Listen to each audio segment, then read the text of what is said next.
Alright. Says we're live. Says we're connecting to chat. Just waiting for everyone to come in. If you're actually here, let's see how we do.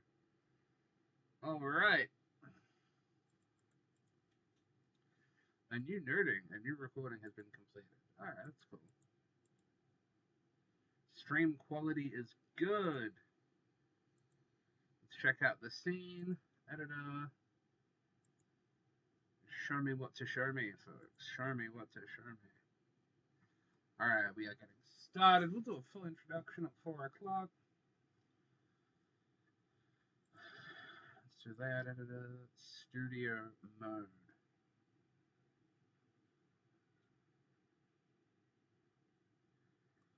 Alright. Let's see if Twitch shows me any different. Because Streamlabs is telling me there's no one here. That's... That can't be accurate. 2 viewers! Hey, hey, how we going? We're just getting ready to get started here. I'll be live now, but we're getting ready to go. Probably going to hit that record button bang on 4 o'clock.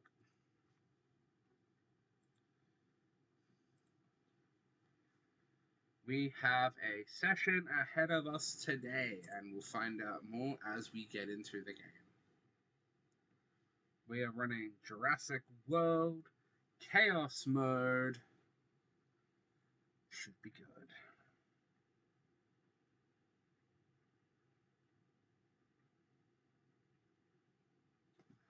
How are we doing tonight, chatters?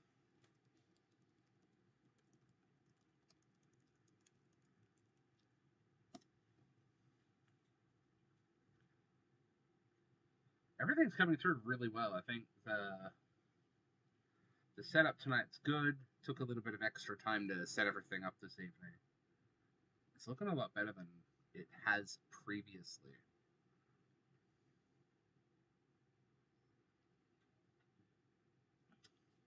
So for anyone who's new, because chat, I have learned, because I looked it up in an attempt to be a bit more engaging.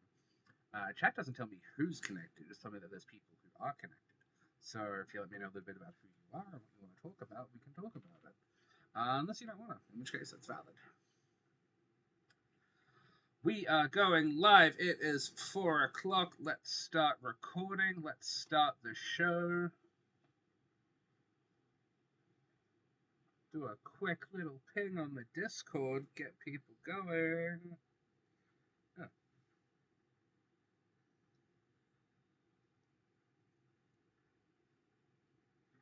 Hey, Leaf, how's it going? We're going to get started very quickly before I get into too much of a conversation with Leaf here. Hi, I'm Mike, the Nerd Therapist, and just because I am a therapist doesn't mean I'm your therapist, and if I am your therapist, I'm not acting as your therapist right now. Now, we're going to open with a fun fact. So this week's Nerd Therapy fun fact is playing World of Warcraft and a lot of other MMOs is what got me into being a therapist. I had an opportunity to learn a little bit about who I am when I sat down and I thought to myself, what do I want to do for the rest of my life? Because my previous trade had dried up in Perth. So I decided I'd sit down and figure out things about myself, and I realized I spent my time choosing to be a helper in video games, so I thought, hey, why not see if I can do that in real life? We're going back to Chaos Theory today, the alternate timeline where I am in charge of Jurassic Park and minimal people are going to get eaten by a dinosaur. I'm not going to say none, because it might happen, and we'll see what happens. And that's the point of Jurassic Park. It's part of the world. Is there anything that can go wrong will go wrong at the worst time. So we're going to go into that. We got Davenmar and Leaf in chat. Howdy, howdy. And we got a couple more people hanging out in chat. We got 4 viewers. Hello, everyone who has just showed up. Got some Jurassic Park today. Some dinosaurs. We love a dinosaur game. Here we go. Now, the mission, the goal we were given at the end of last week's session was synthesize, incubate, and release a Tyrannosaurus Rex, which we all know is an amazing idea that has never gone wrong for anyone before. So we're going to have a quick little look around our paddocks. We've got the Dilophosaurus den over here, complete with the Dino DoorDash exhibit. We've got our... who do we have down here? As I recall... Wait, is this the Dillers or the Raptors down here? Let's have a little look. Let's go park view. We're going to toggle that highlight. Oh, there we go.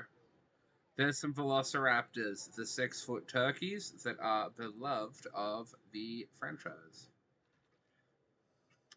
The danger chickens. Actually, the Ark, question for chat. Do Ark players have a fun term for Velociraptors? Because I know we call Therizinosaurs thunder chickens. But I don't know what raptors are called, other than the thing that has killed me most, except for my own negligence in that game. We got over here the herbivore paddock, got some parasaurs, got some triceratopsids. There's probably some... I think we released some Struthia mimus in here last week as well, and we're going to quickly go over to Dino mode and see if we can see them. Here we go, Struthia mimus. Missing ground leaf. Okay. So they're not happy. And that thing's, look, it's still the size of an ostrich, so we gotta try to keep it happy. So we're gonna add in some ground leaf. I have changed the game when I set up the stream for today. Am I in the SWTOR section?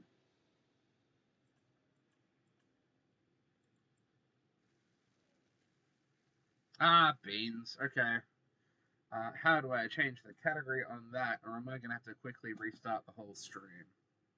Can I change the category mid-session?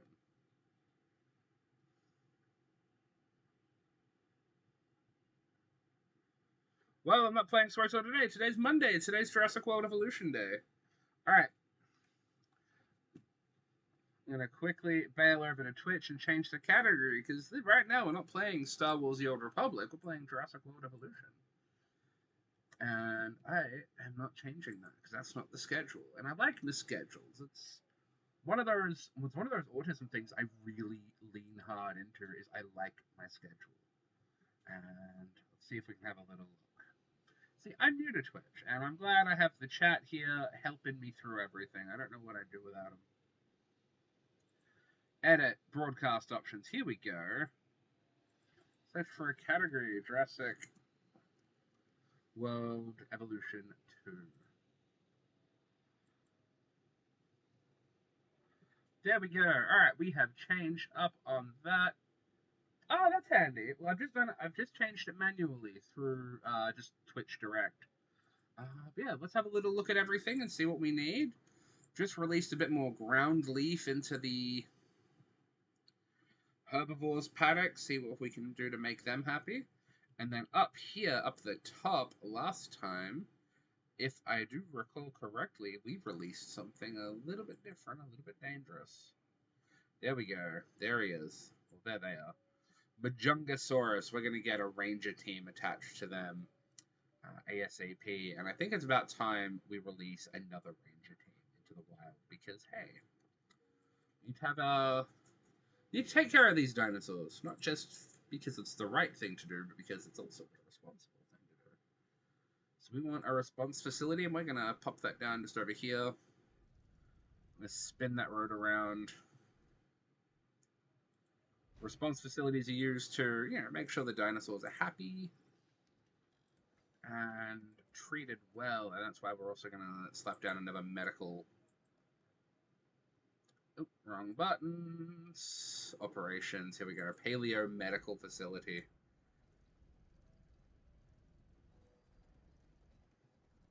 See if we can get that. There we go. Is it in a good location? Absolutely not.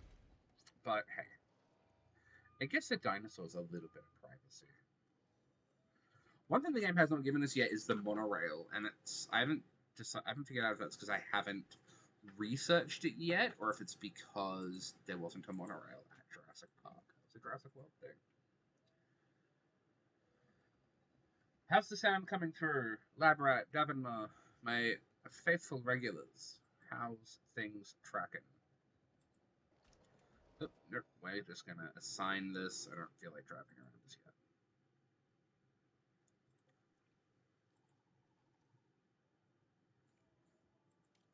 Yeah. We're gonna double check that through the old Alright, we have not built a handy and terrifying. There we go. We need to build a ranger post in here. So we're going to pop that a little bit further up so it can capture the whole enclosure, or as much of the enclosure as possible. And we're going to make cancel that order. And we're just going to make it so this gets checked up on, so that the nice ranger team don't have to drive too big to a theropod. Here we go. We'll do a bit of a zoom in on our... This is a Majungasaurus, theropod, carnivore. I just realized, like, I was thinking earlier today, because I love alliteration and I love, like, being silly. Oh, they're on it. They're having a bit of a scuffle. Oh, storm warning. Let's get everyone indoors. There we go. All right. We are probably gonna have to build another one in this little cove along here. I've built something halfway up.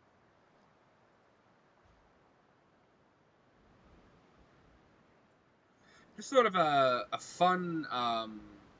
Ooh, the storm's loud.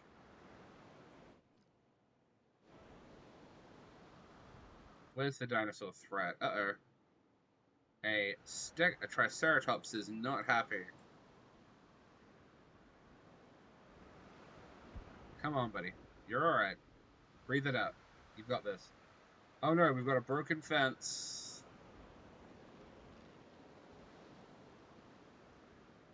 Add task. Fix the gate, like, right now. Ubichelli. Oh no, Ubichelli's sick.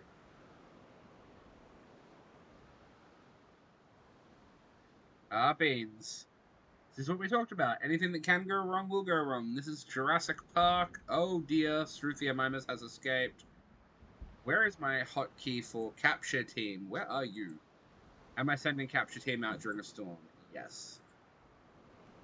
Here we go. Here's the chaos. Oh no, one of our dealers is sick. Once the storm has passed. Why is that... Why are all those people running... Oh no. Beans. Oh no, Labrat's sick too. Labrat, no! Add task. Tranquilize.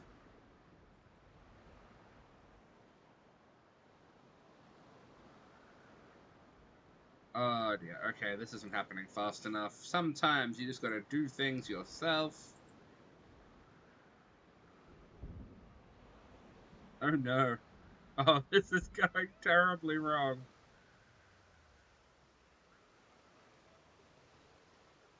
Gotta repair that fence as soon as we can. Here we go.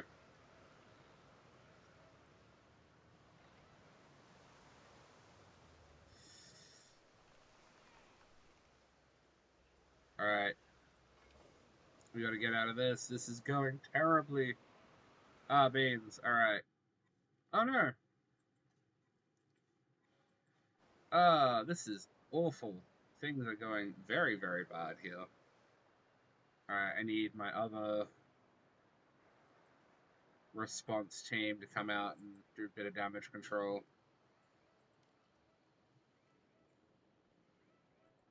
The humanity.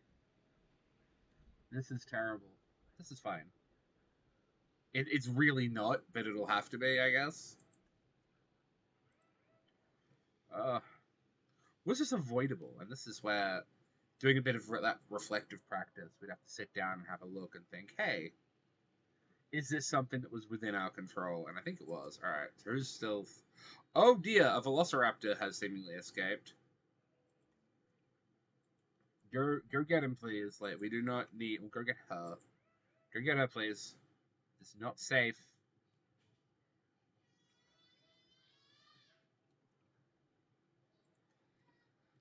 Add task. Alright. So how's things going with Davonmar and Labrat today?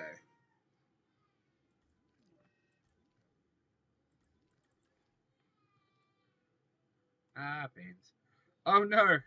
A Velociraptor got it.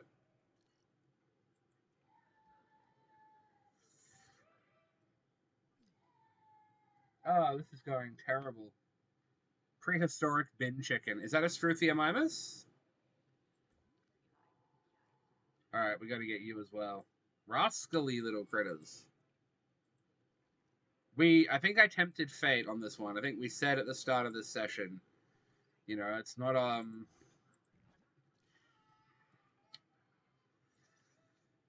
that anything can go wrong and will go wrong, and I said something very silly about how the game's been pretty gentle and friendly with us so far, and now this happens.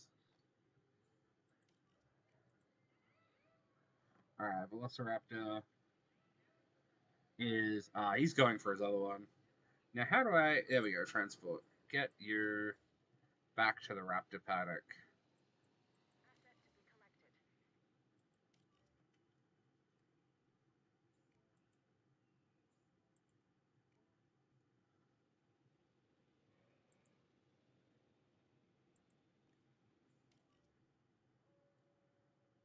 Deliver Velociraptor.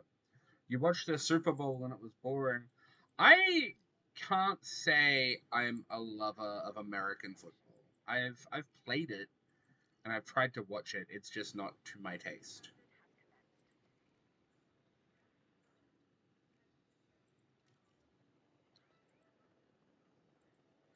Oh, we love to see a delayed sleep cycle. Well, I don't think there's anything wrong with having a slightly unconventional sleep cycle, as long as you're getting good and enough sleep, and that it's not affecting the stuff you need, like um, work or your studies, or even like to an extent, like your social engagement.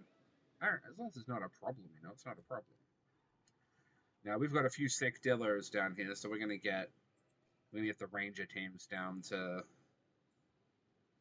check on Ubercholi and Labrat because that's just terrible. Is that still a storm or is that just the weather?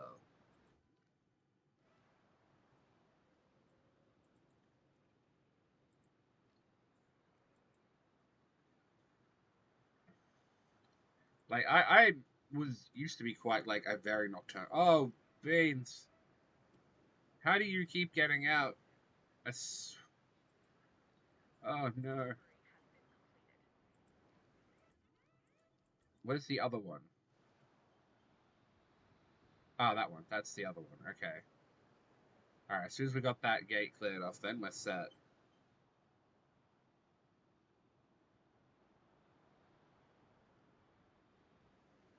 Oh, we're gonna lose so much money. Oh man, we're gonna be paying a lot of legal fees. Look, work is that thing that some people do for money or for like the other thing. Look, I think the autism in me like can't not answer that literally. Yeah, I know. I've repaired the cage, the hole in the wall, but oh no, I haven't. All right, where's my driver? Where's my guy?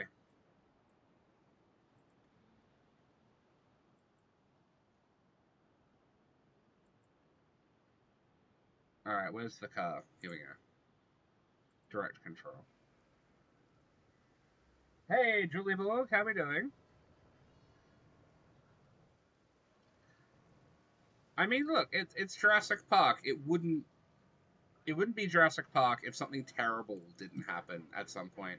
These things handle like I'm pretty sure I could strap Hot Wheels cars to a brick and it would handle better than these. Good gods. Hammond spared some expense on the Ranger vehicles, I'll say that much.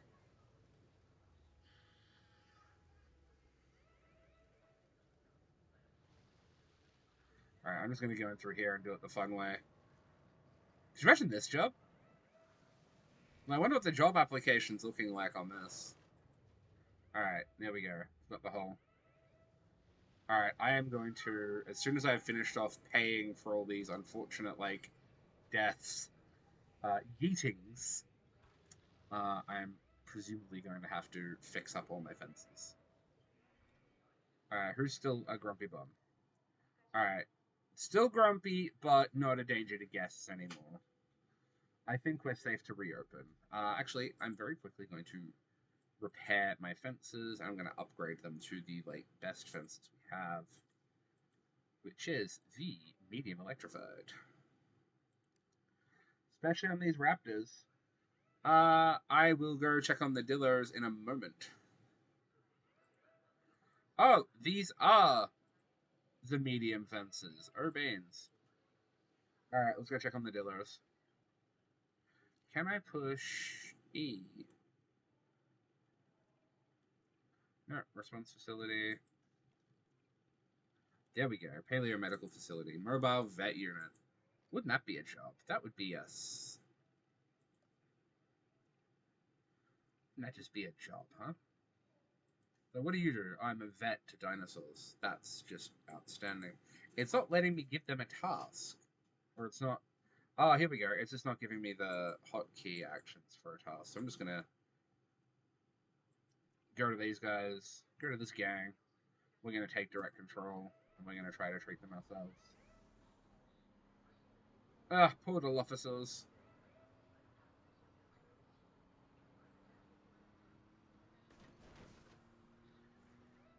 Why are the cars still going? Could you imagine if all the cars were still on the move?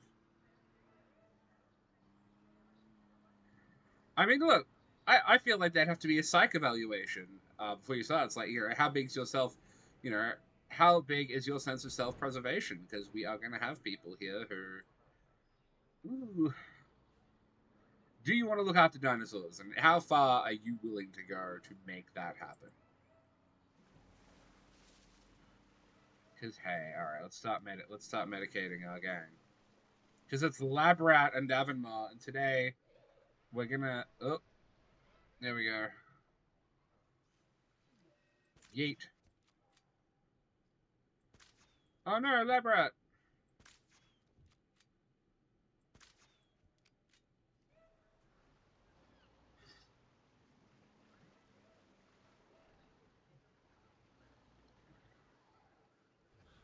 Oh no, they're attacking the medics. Ah, drive medics, drive. All right, we got two diners with injuries. How do we treat them? Tranquilize and transport to a paleo medical facility. All right, that's cool. We can do that with ease. We are gonna assign some tasks. Uberchelli and Labrat. Catra, Psyched. Oh, we got Luke. Where's Labrat?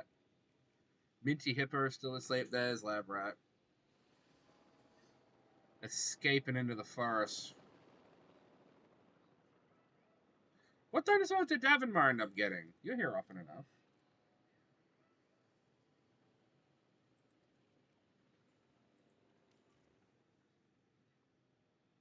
Alright, how do I get you to the medical facility then? Oh, here we go.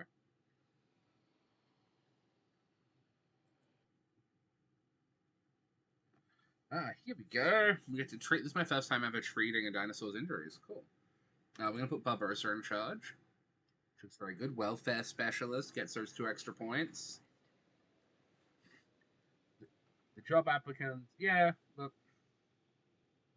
Can you blame, like, I, I've talked about this with people before, and I feel like going to a dinosaur park, or even working at a dinosaur park, like, I don't have the skills for that, but I'd still, like, put my hand up. Like, do you need an on-site therapist? Because I'm down.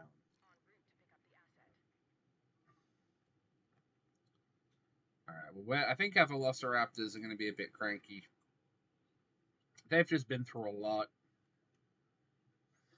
To be quite honest, they are also a lot. So, all right, you wake up in 20 seconds. How's their social needs going? Oh dear. Oh, what a time. Chaos. Gotta love that chaos mode. Excuse me. Transport dinosaur. Here we go.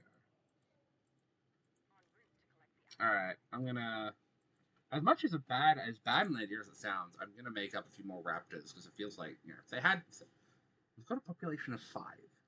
That's not too bad. Oh yeah, like, I remember when Jurassic World came out, someone who is some sort of expert in theme parks did the numbers, and it would be like 5,000 a day. Like, it would cost more than Disney. Like, it would cost more than just a full trip to Disneyland. So yeah, absolutely. Like, yeah, a job there. Even if you do it for, like, you know, you survive 6 months, you go home, you can have that on your resume. It's like, I worked at Jurassic Park.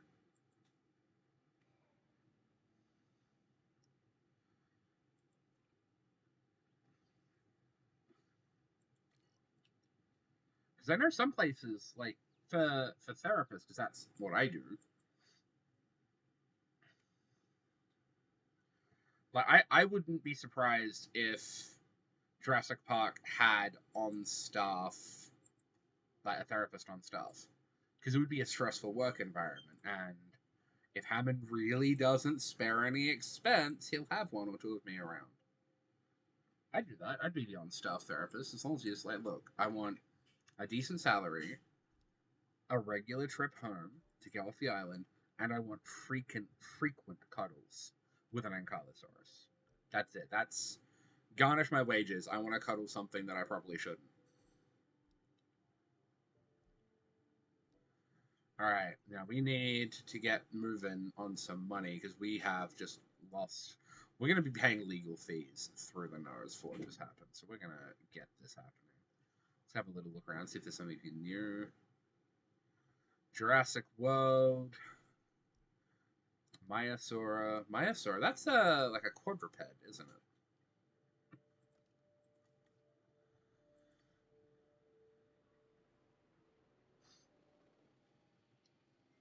All right.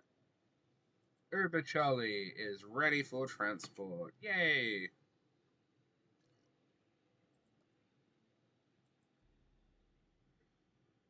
I used.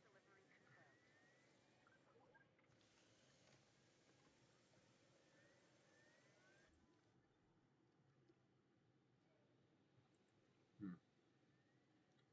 All right, it's the other one. All right. Weird that it took me to this one. Ah, well. What do you do? Let's go down to the other one. Oh, it always weirds me out when I change the orientation of my camera. I now got to figure out, like, get my reorientation again.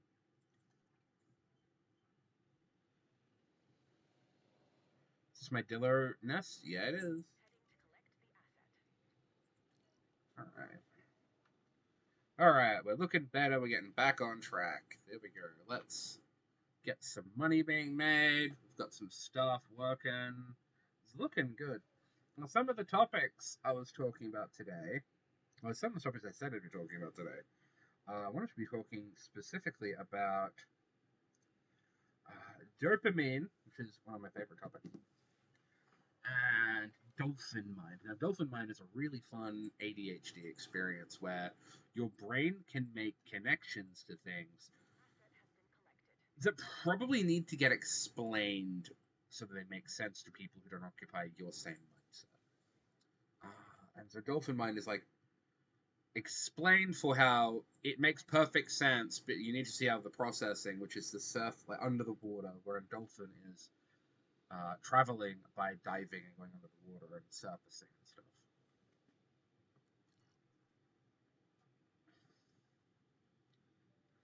All right, for Julie and Leaf, hypothetically, you get the job at Jurassic World, and they say once a week, once a day, whatever is reasonable to you, you can cuddle or pat or play with one dinosaur. Which dinosaur is it? That is my question.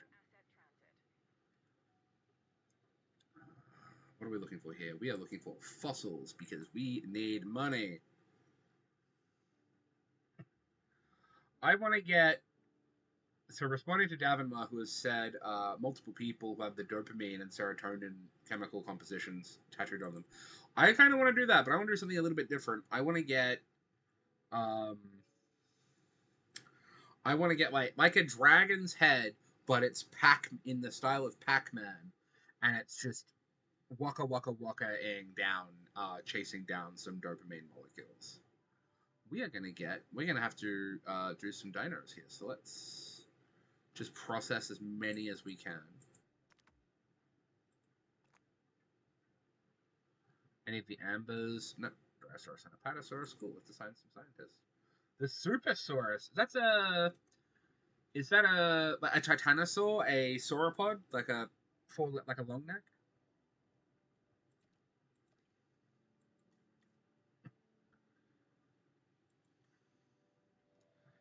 A Compsognathus looks like it would be very cute. For the people who aren't super familiar with dinosaurs, Compsognathi?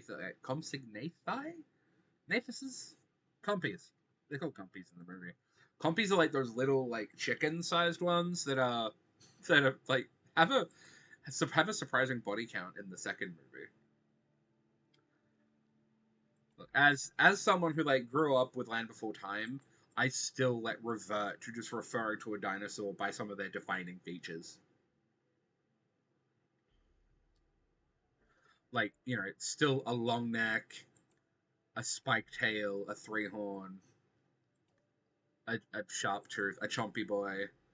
And I feel like if we discovered dinosaurs now, we've said this before because of the meme. If we discovered dinosaurs now, those would be the names they would be getting.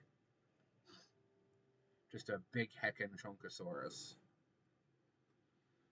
See, I want a Pachycephalosaurus, the dome-headed ones that headbutt things.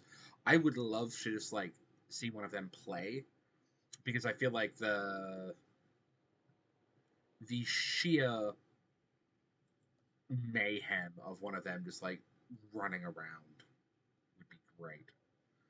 We're gonna go for a extra classic wide path replacement off, and we are going to toggle our curvature on, and we are going to make a little happy little path.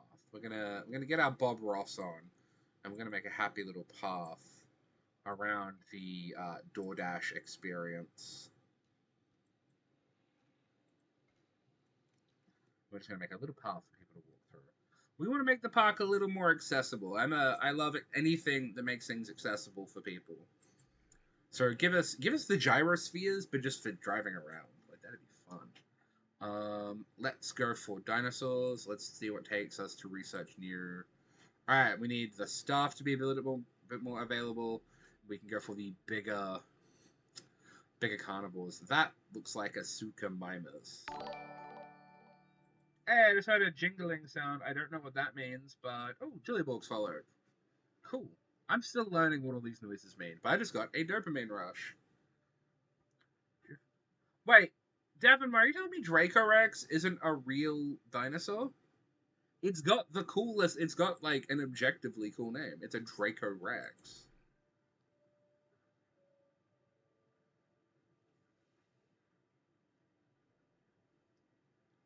Hey, look, longest is still impressive.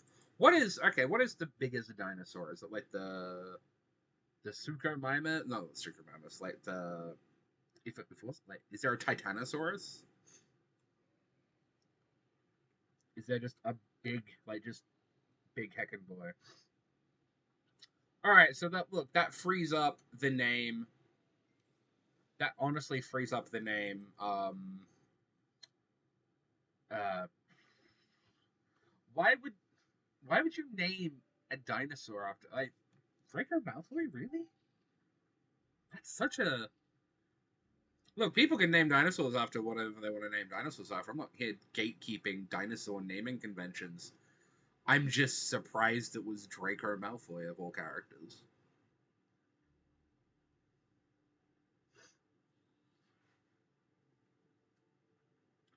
All right.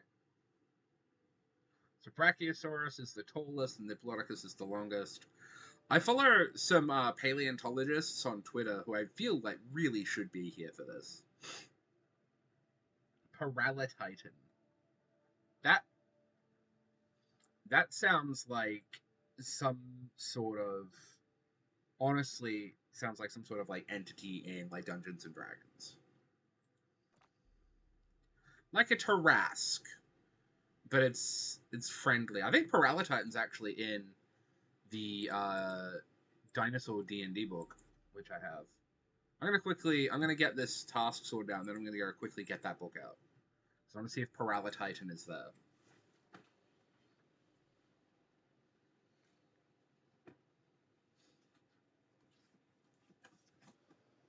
For anyone whose special interest is also, I should hope they start paying me.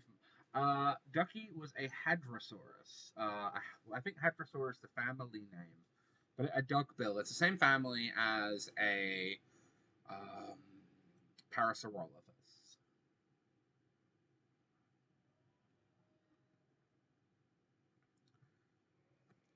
Yeah, this is Dr. Droland's Dictionary of Dinosaurs. This is one of my favorite things ever. It is pure, distilled, printed, and refined autistic joy.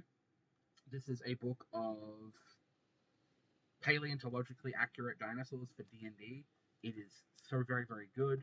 I am looking to build campaigns through this, and we're just quickly going to look and see if Paralititan is there.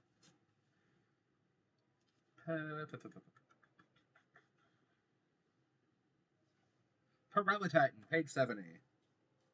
Any D&D fans in the channel who are going to get this, or is this just me? It's a fun intersection of nerdy stuff. We are going to center on Velociraptor for a sec while we have a little look at this D&D thing.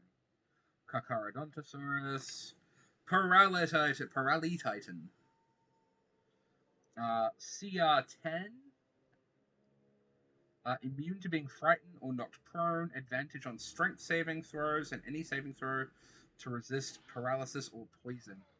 Oh boy, doing a bit of a scuffle. Non-magical bludgeoning have no effect. Non-magical physical attacks have no effects on it. Has a fear effect. It can rear up. It has multi-attack.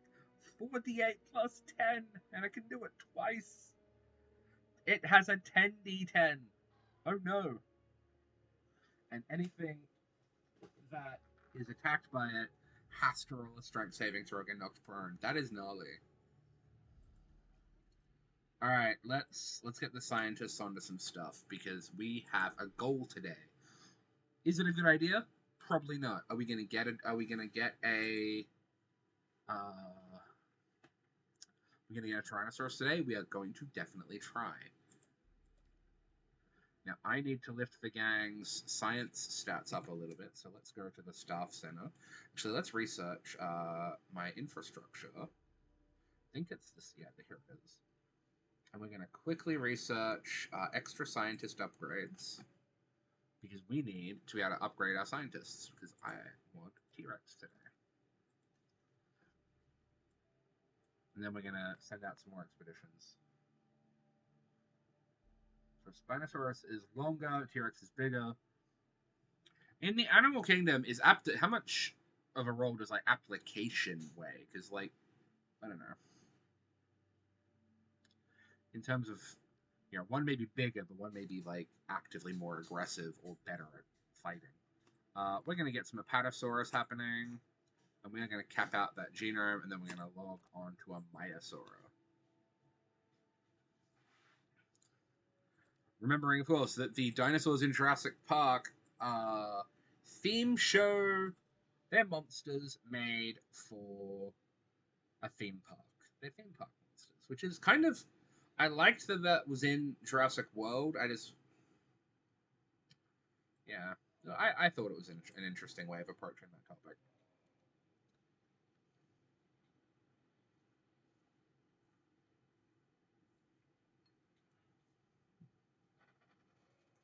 Yeah. Dr. Droland's Dictionary of Dinosaurs, written by paleontologists. This is not a sponsored thing. I just love it. It's the best. Yeah, well, as far as this game is concerned, it's classified as a pescivore. Oh no, the bubble tea shop isn't making profit.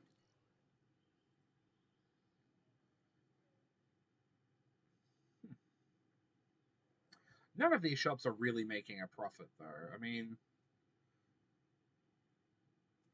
honestly, Leaf, this one is really good.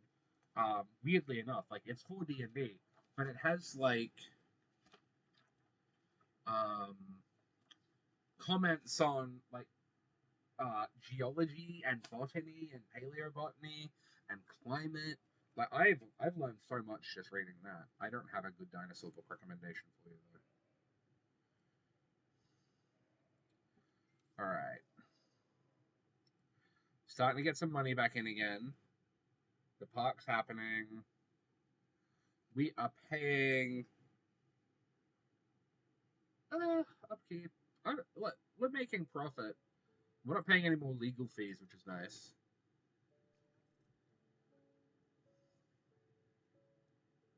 Hey, all right. Thanks for coming by, Juleborg. It's been fun having you.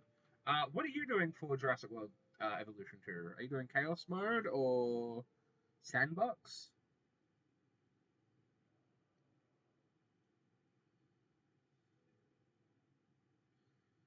All right. What can the Majungasaurus get along with? Where are those big boys? They're just outside of viewing range. They're hiding here in the forest.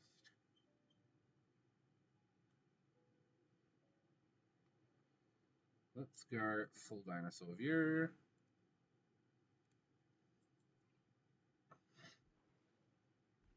All right, here we go.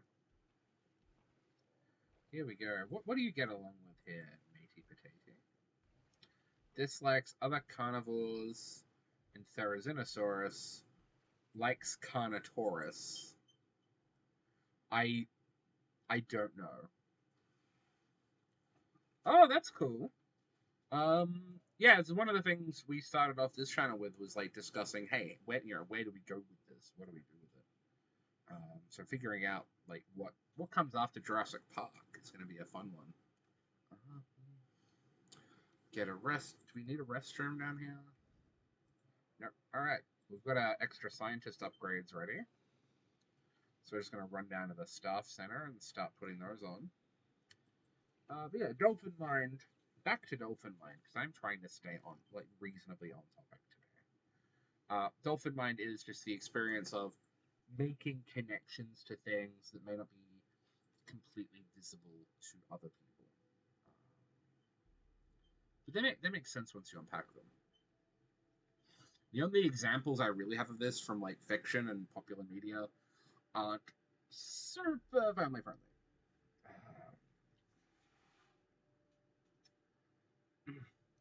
Cretaceous Park. Uh, Cretaceous. Yeah, I think most of the animals in the movie are from the Cretaceous period, if I recall correctly. We're gonna get Walter Chatterjee +4 in logistics. That's real good. Uh, oh, I see. Okay, so we're gonna get one logistician, and then we're gonna get a medical special, a welfare specialist. Look at this, Adve Doshi. Let's go. Hey, he's Australia. He completed a bachelor's in science in ecology in Flinders University, Australia. A slight lingering fear of large dinosaurs. That is. What is the word I want for this? That is an adaptive trait here at Jurassic Park. And we're just gonna give him little upgrades.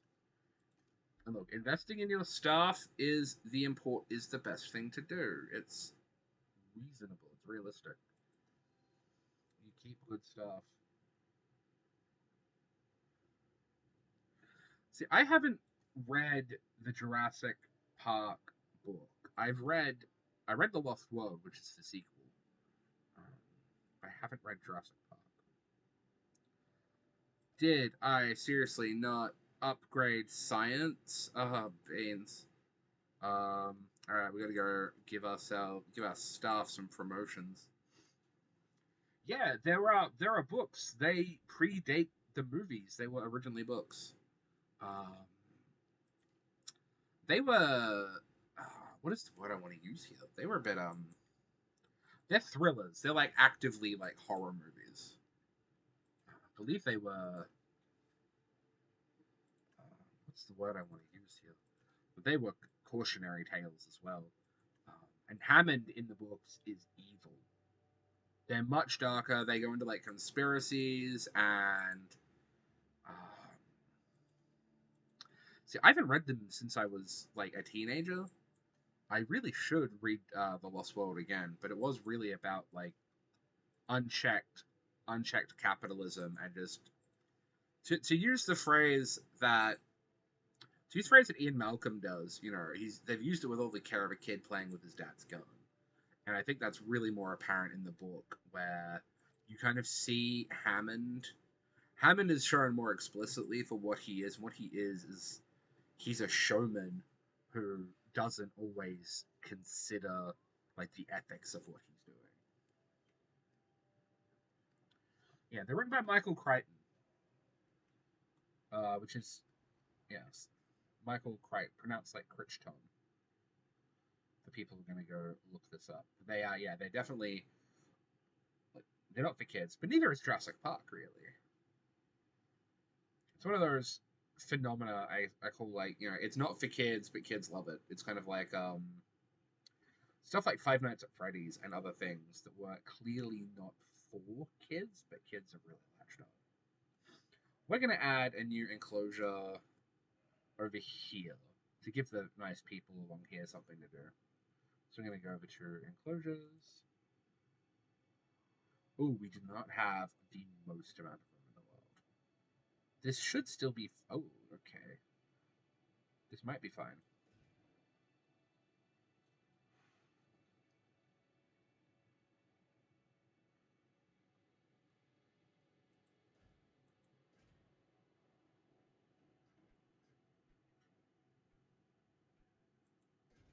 This paddock may not be the largest paddock I'll make. So I think we can't have too much in here. We can maybe have something.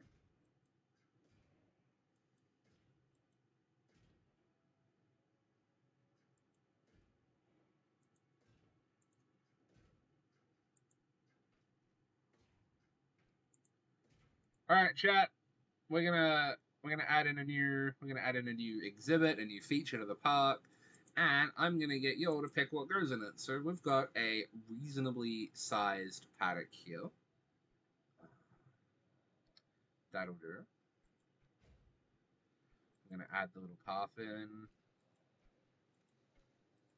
We're gonna add it to the power grids. We're gonna plop a small substation down here.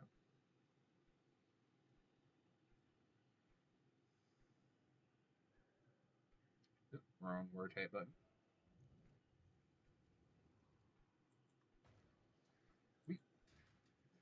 A goat paddock. Just goats. That sounds like admittedly kind of boring, but also kind of horrifying as well. So we're gonna quickly go over to the. I was gonna say the fabricator, which I know isn't the correct word, but also it's not the correct word because we kind of grow them. All right. Your park rating and profit has grown by 384% this month. It was down like 189 before. It's still a good growth, but it's not like the foundation wasn't good. Oh, well, okay, never mind. We have added. Here we go. All right, what do we need? 18 in science. We don't have an 18 in science spread across 3 staff members. So we are going to have to do a bit more research into our staff infrastructure.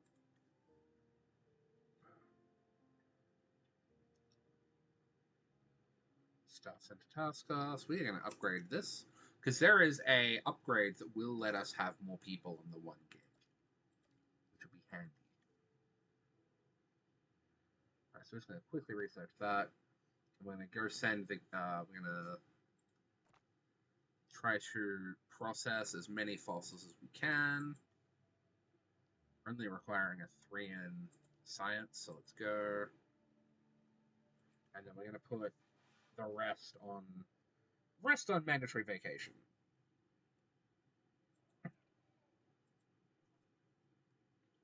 Because we need rest. People need rest. Alright, anyone... Colstock's fine. Barbosa, you can go for a rest. Alright, gang. Go over to the incubator, the hatchery. A hella science. I'm going to train one up. Alright. We've got a new paddock. Who should we add to it?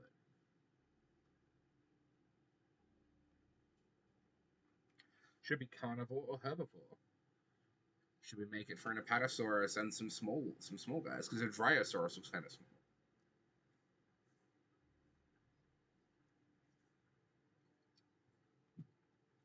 A hella scientist. That's Lab Rat. Lab Rat. Do you want a job at the park?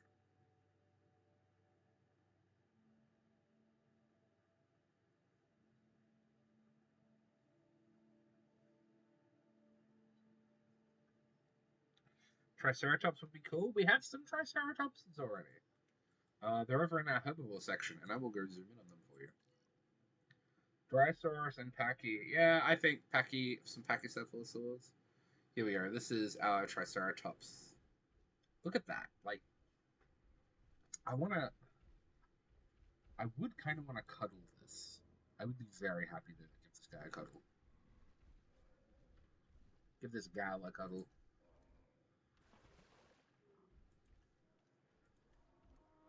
There we go. No, it's okay. Look, I haven't really stopped and zoomed in on them all. Which is kind of a, when you think about it, a bit of a statement on caring for things. Because you gotta actively look at these things. Do I have Pachycephalosaurus? I do not. I have an Apatosaurus. Let's go have a look at the fossil chart. See if there's anything I haven't got yet. The expedition map. Ah, that's a sad question. And the answer is yes. Yeah. Yeah, I think that's what would happen. But are they I think my question. Oh, Pachyrhinosaurus. Yeah, we don't have any of those. I was thinking Pachycephalosaurus. Sorry, Davenmore. Alright, let's see if we can make these guys a little less grumpy. Alright, I've got 2 modification points. And it's all I can apply anyway. Cool. Assign scientists.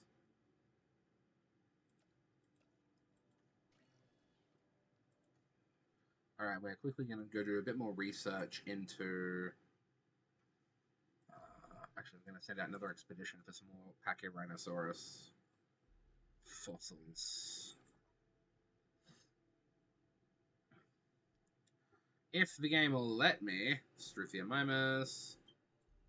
This is fine. This is fine. I'm waiting to see some in Antarctica. I don't know if we've uncovered dinosaurs there, but we should.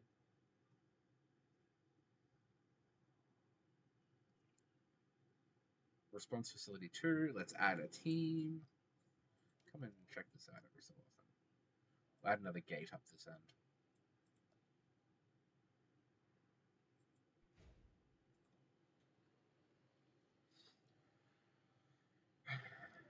Oof.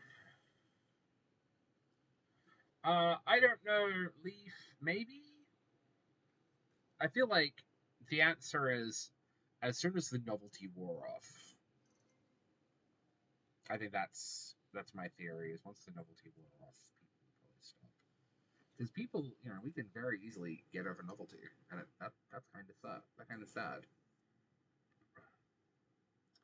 All right. I'm only going to let 2 out because I don't want hyper-aggressive dinosaurs running around my park.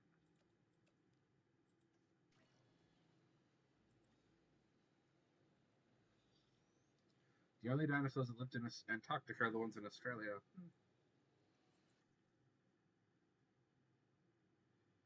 And look, de-extinction is a whole topic. It's a whole topic in ethics. Because we probably stop tranking them whenever they get annoyed at a car. Come on. Argument can be made that if we are cloning dinosaurs, couldn't we clone rhinos? Yeah, I mean, look, de-extinction, the processes they created for Jurassic Park, that's a world-changing piece of technology that could prevent the loss of certain animals, and that's really, really cool to me. All right. Oop, wrong way. We're gonna have a zip line. It's gonna go over here. Again, good idea, maybe not. But this is Jurassic Park. We're not here to make. We're not here for good ideas. We're here for the memes. Oh no! And good path design. Here we go.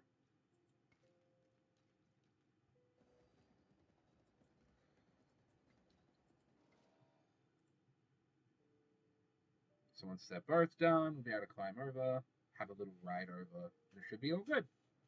And if we want to talk about, I'm going to add this task. You're going to watch out for this. And then capture team can also look after this because these are theropods. These are the big boy, the big girl dinosaurs. We're gonna go for a ride. We're gonna have a little ride zip line. Wow, that I would be so annoyed if I paid for that ride and I didn't see a dinosaur.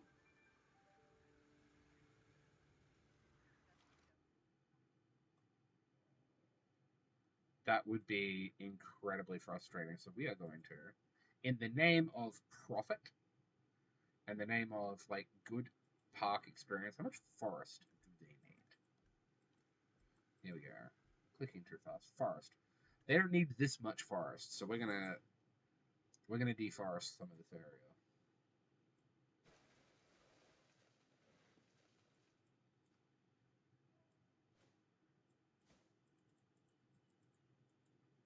I hope this wasn't too much.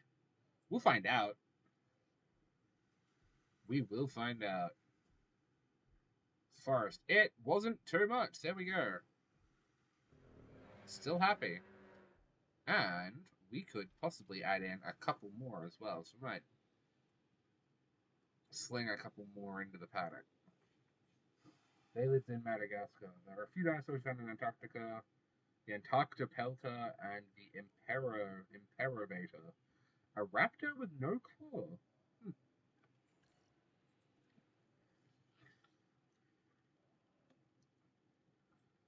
Red zip line. Let's have a look now. Let's have a little look. Wee, that's better. Look at that. That's something you ride home about. What's the other one? Ah, it's in the jungle.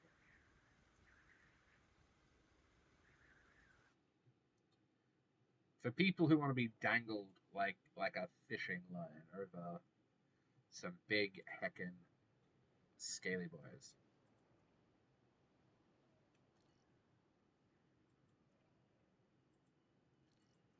Alright, the gang needs petroleum. The gang needs. I swear I could probably like make them do that.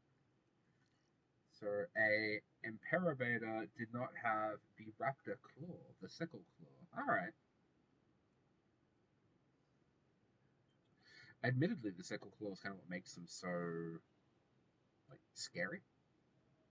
Not scary. So it makes them so visually striking. I think. Upgrades, upgrades, people, upgrades.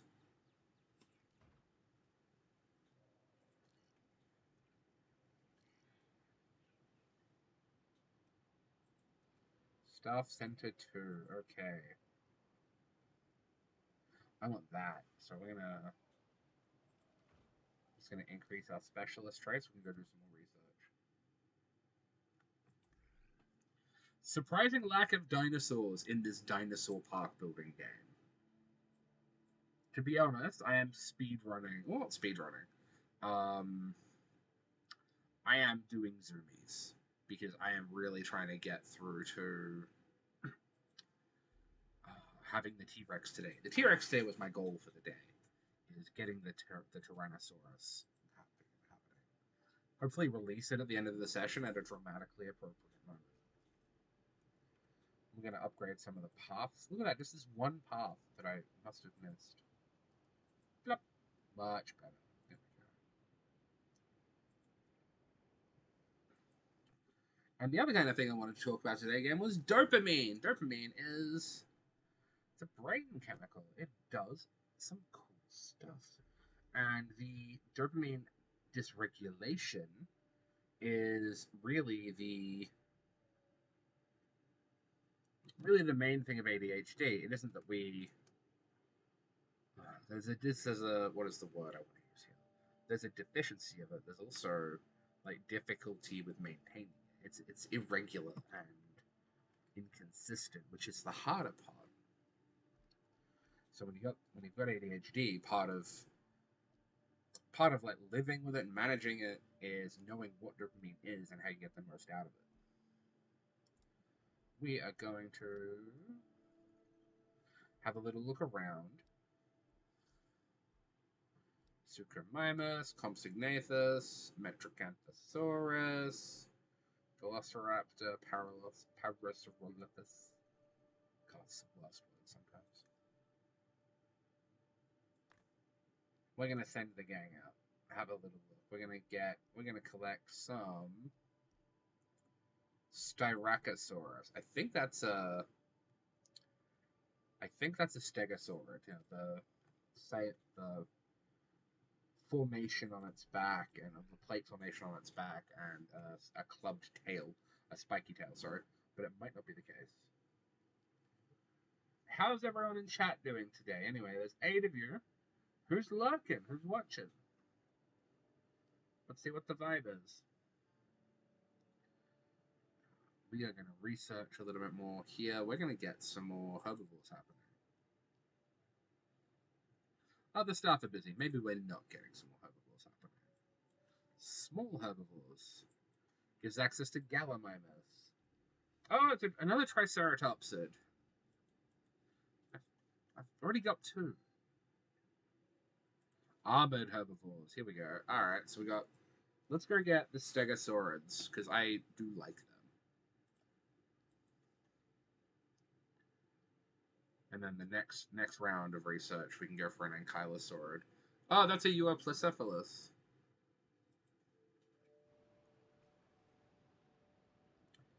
Honestly, props to anyone who does a dinosaur movie and manages to not only remember dialogue, but, like, pronunciation. Like, 10 out of 10. Great acting. Good job. It's not the easiest thing to do in the world, is acting or improv or any spoken performance. It's not easy. But also being able to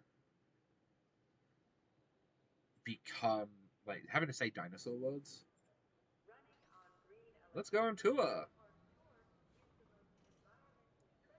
Let's see if we can find... yeah, there's a Dilophosaurus up here.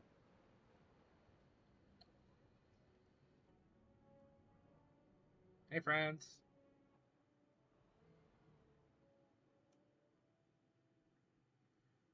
See, thank heck this is a video game, because I feel like a Dilophosaurus could jump right through that. It might not be happy, because it's going to get electrocuted on the way through, but it will still, like... it could get through that, is what I'm getting at here.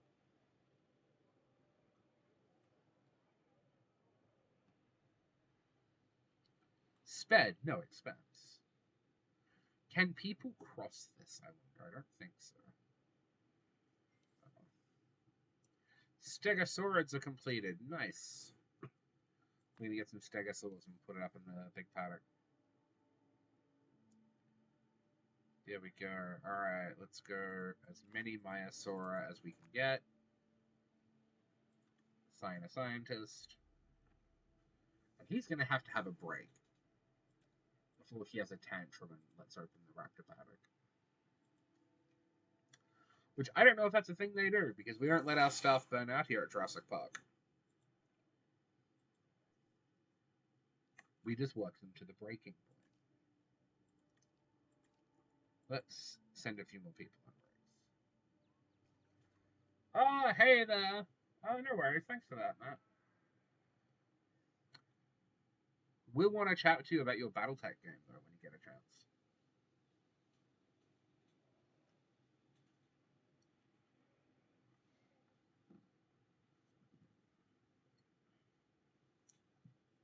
Because I've been really in the mood to play, like, a mech TTRPG. I feel like that might be some fun. There we go. Getting a bit more into it.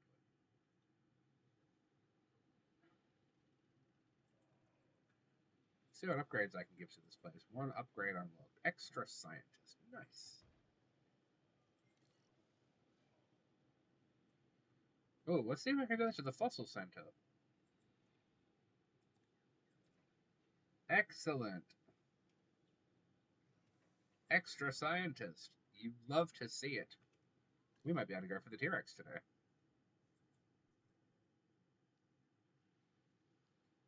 Alright, new fossils. Alright, we got to sell the amphibian fossils.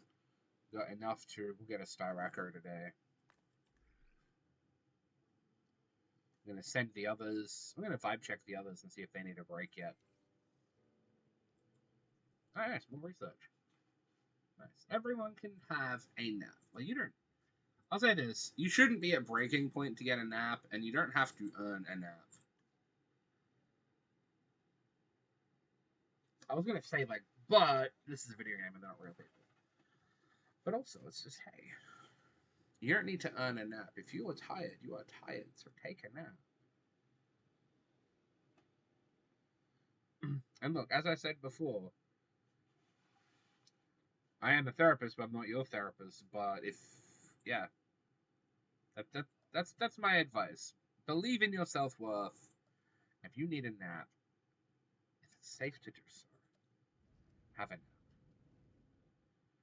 All right, we're gonna put in a toilet here, and then might have to do it again up here as well. We might also engage in a little bit of capitalism and make some amenities.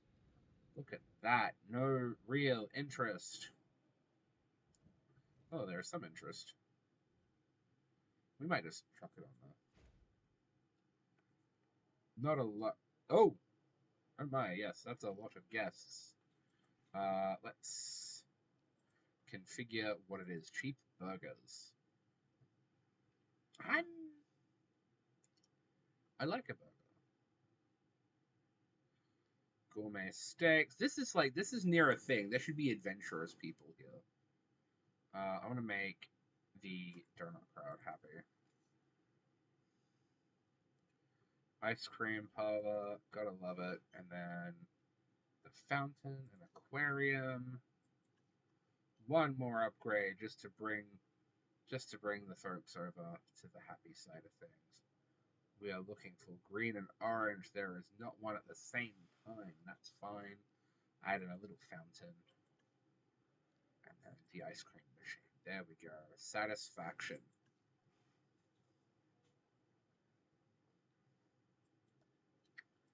Add in another amenity, because why not? Ah, burgers again. No.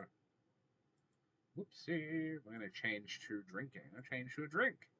Because, hey, if you're having drinks, you should push the wrong button. Other drink or shopping? Change to drink. I would love see a dinosaur, get some booze, get some boba. What's gonna make everyone happy? What makes ginger beer? I prefer boba. I would take bubble tea to boba. To And look, I am definitely making a like uh what is it? I'm making a decision based on like my own interest, not my business interests. Yeah, well, I feel like there should be more adventurous people here because it's right next to the zip line over a carnival paddock. Like, if that's not adventure, you can't. Like, what is? Medium amenity, emergency bunker. We're gonna pop another one down here just in case. That's got to be a little bit anxiety inducing. It's like you're having a nice lunch and then you look and you go, "Hey, what's that like hardened bunker for?" And they're like, "Oh, it's for when a dinosaur gets out." And then they go, "What do you mean when a dinosaur gets out?" And people shrug and go, "Look, sometimes a big heckin' grumpy boy. Sometimes they get out, and it's okay. Statistically, 1 in 1,000 chance of not making it out, but it does happen."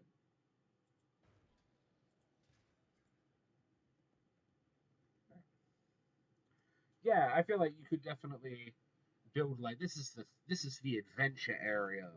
This is the this is the chill area. This is the end with high end hotels. Like you could. I do wish there's a little bit more detail. See if we can smack a hotel down, like right here. Right outside the buildable area. We're gonna pop a hotel like just down here. Happy little hotel, and people will be able to see dinosaurs here. It would be such an overlap required, but we're gonna just create a little hotel district.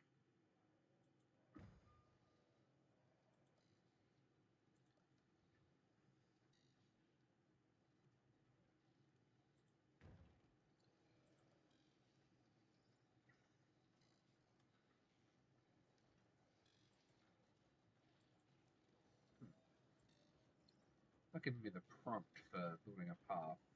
Because replace is on. Sometimes you gotta go through all the details first.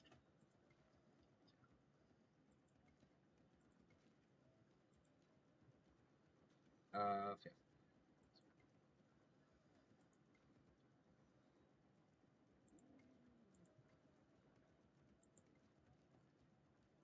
We're also just gonna have this little path down here. And look, these are the hotels by the power station. I feel like they shouldn't cost as much.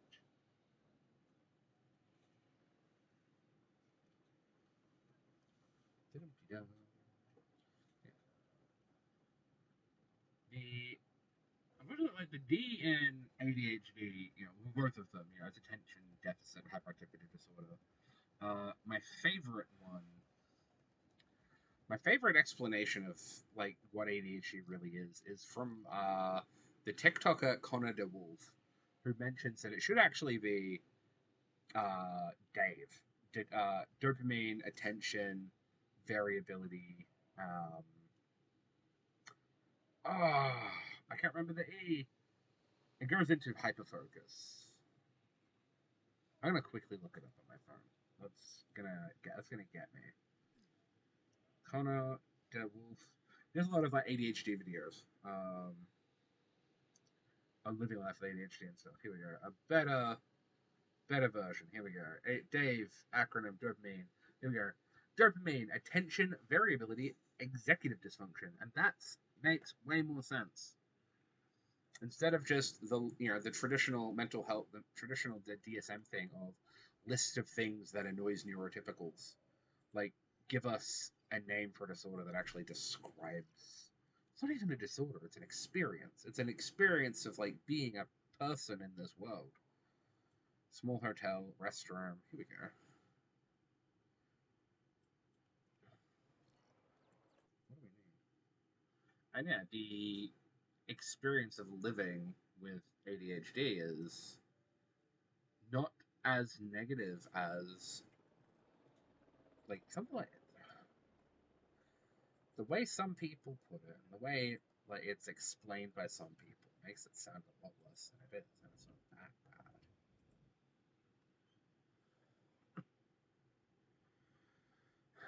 bad. And look, there's a few things without getting too far into it, because I'm not sure if this is the time and place. some things, especially in like mental health and neurodiversity, they're named after the parts of that trait that annoy neurotypicals. So it doesn't make the most sense in the world. It's not super explanatory until you realize that it's not named to be explained in any reasonable sense. It's made to be um, a list of things that irritate normal people. And it is, one of those experiences that is best categorized, is best described by another name, but we don't always get that. And it comes down to the people who name it, and then you've got to apply to have it renamed. I assume that's how the process goes. I don't think normies is the word we want to use, but look, just like neuro, it's just, it would be nicer to be seen as more than just a list of things that annoy neurotypicals. And there is a way of doing that, and that is by changing names. That is by using affirming diagnostic criteria. Because there are affirming ways that certain experiences, such as like autism or ADHD, are written to make them a more accurate and affirming description of what it's like to be one of those people. And that's rad. Because rather than getting a list of things that is wrong with us, we can get a list of things that actually is us. Alright, research. 4. Yeah, I'm gonna have to. What do we got? The one who's unavailable, 3. So it's 10, 13, 17. I'm gonna have to hire a new guy and promote some of my existing nerds.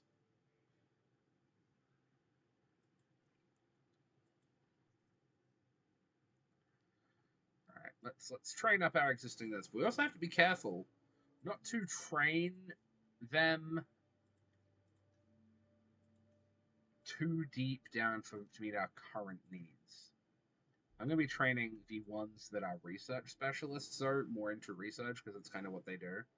But if we're looking at like faster incubation, yeah, I'm going to want another point. Let's just go to in welfare. Let's really dig into these specialities. He can't go any further into genetics or welfare, so let's just go one into both. She's working. Needs to be trained. Here we go. Another one. Boom. One in genetics, one into logistics.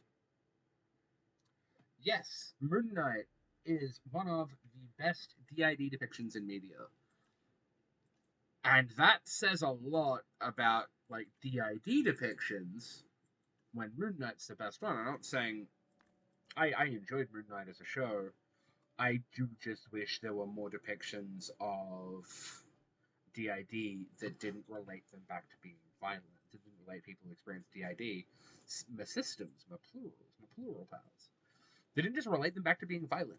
And that's the big criticism of Moon Knight. Yeah, it is one of the best pieces of representation, and also, at the same time, it is another depiction of them, of plurals as, like, having violence.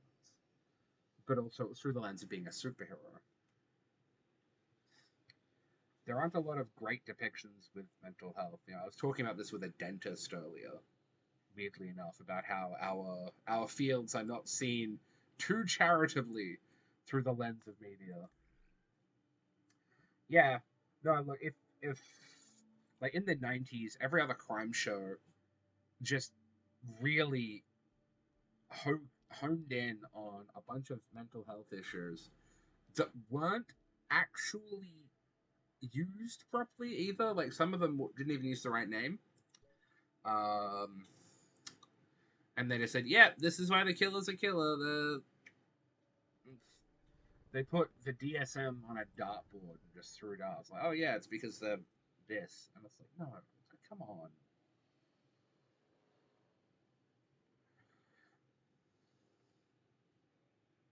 Yeah, Do they go into that in the?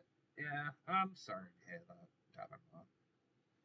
The altar that is violent is the original one. Like there's a word for that, and it's not coming to me. Um, the if there's anyone in chat who knows DID terminology, it's missed me right now. Um, does the show go over that though? That Stephen and Mark, that Mark is the original and that Steven's the fabrication. I haven't like the split. I haven't seen Moon Knight in ages.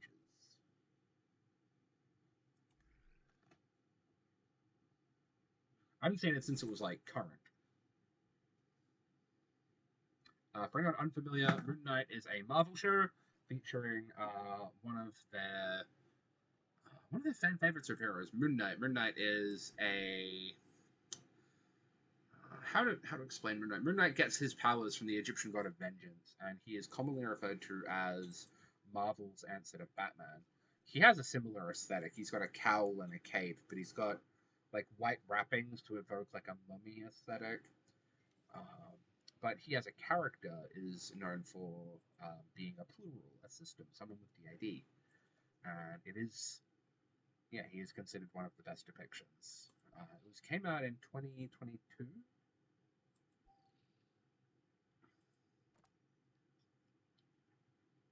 But it is. I will also say this. For those of you kids who enjoy superhero stuff, it's definitely not one of their series that's for kids.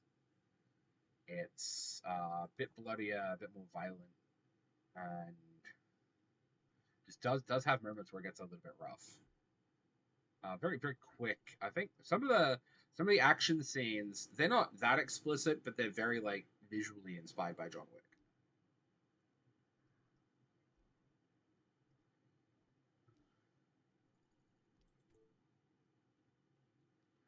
All right, we're sending out some people to get a Suchomimus. And then once everyone's had a little bit of chill, we are going to see if we can get the T-Rex happening. I would like to get the T-Rex happening.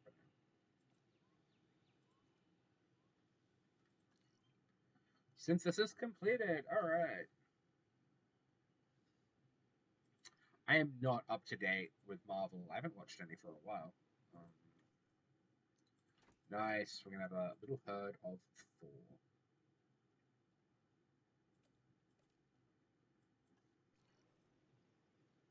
Once that second batch is ready, we're going to release them and open up the new park. And for anyone in chat who's lurking, we'll be going to be naming the new paddock and the new dinos after people in chat today. So we're going to see how that goes.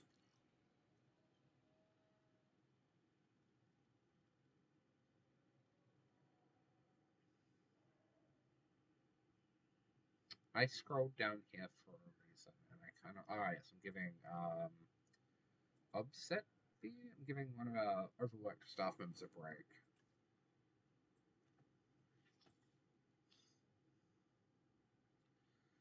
See, weirdly enough, I know like I haven't.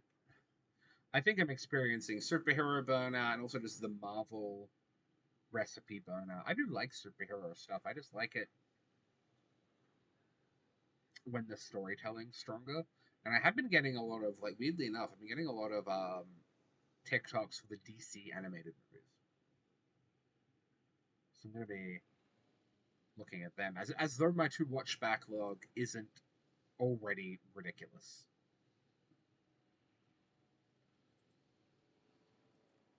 Alright. I don't have any power upgrades, that's fine. Fossil extraction completed.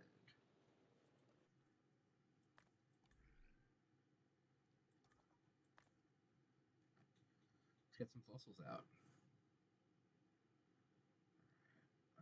Let's get Europlacephalus. Now let's see what we gotta research to get that happening, because I want that dealt with as well. Yeah, no, I've seen them. I think the one I really want to watch is Under the Red Hood, and it's got Jensen Ackles as Jason Todd. Just the voice acting in that scene is really, really good. The park is looking busy. All right. Do we have much overcrowding? Is there call for any more? All right. Let's see if we can pop something down here.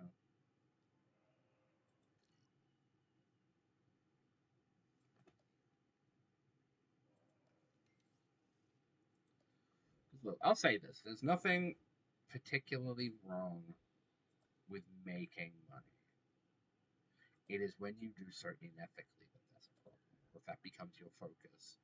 So the more, as a park, as a business, the more money we can make, the more we can invest in the dinosaurs. We can give like the people visiting the park a better experience. Is this boba gonna be incredibly um, expensive? Probably it shouldn't be, but it is.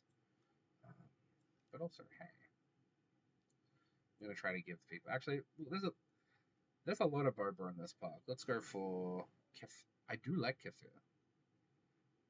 I'm gonna just go for ginger beer because it makes everyone happy, which is not my experience of ginger beer in the real world.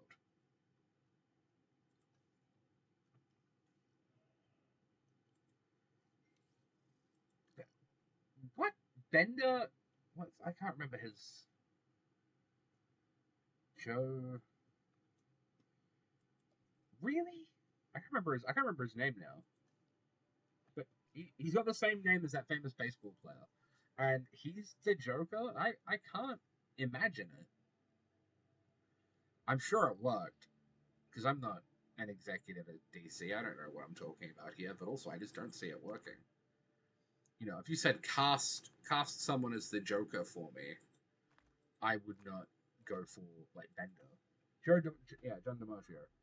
There's a as I recall, there's like a baseballer from the 50s who has the same name. All right, if he does I think that's the important thing in the performance is the laugh. All right, let's get some more dinosaurs happening. I don't have Coelophysis, and I do just want to get that.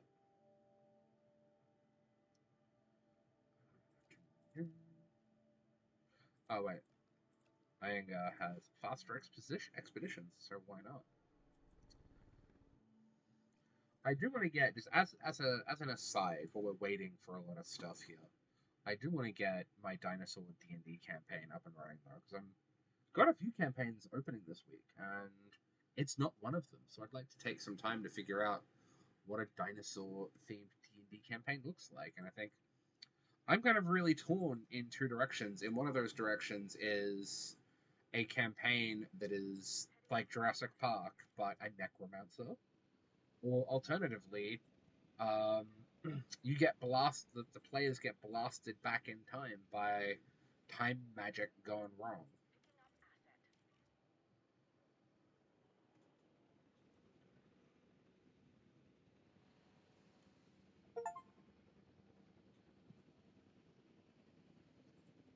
So I like the idea of both of those have options.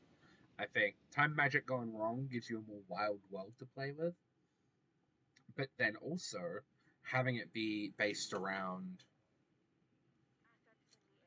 uh, a dinosaur camp run by a necromancer, so like Necromancer John Hammond, spell slots, of course, does give you the opportunity to have a more, I think, more character and player driven one.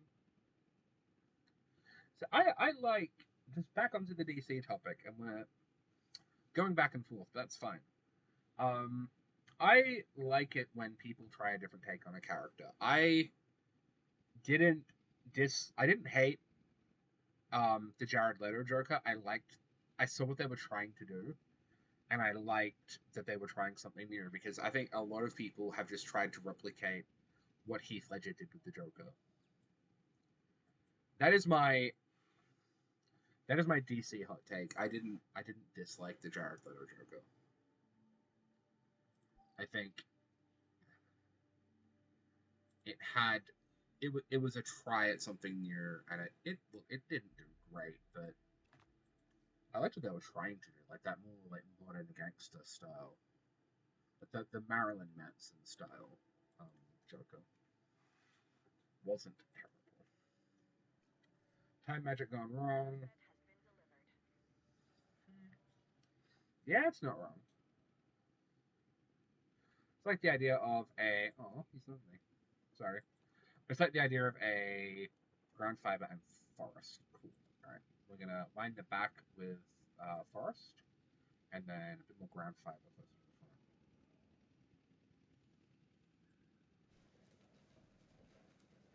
the front. I notice the start, like the voice cast from American Dad are in so much.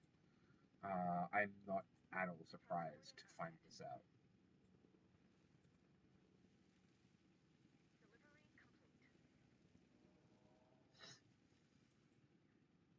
They're gonna need some water as well. But yes, the yeah, going back in time and doing a story like a D&D campaign where something has thrown you back in time. It gives you more of a quest, more of a traditional adventure in in like the dinosaur world. Or in my mind, you could go for the orc necromancer stuff. Essentially recreate Jurassic Park but with magic, and have a world. Just have it. I think would be more character driven. Have it be a bit of a horror, but then you're reaching into is D and what? All right, please tell me that it's fighting for like a dominance thing, and then it's over now. Okay, it's over now. Oh boy.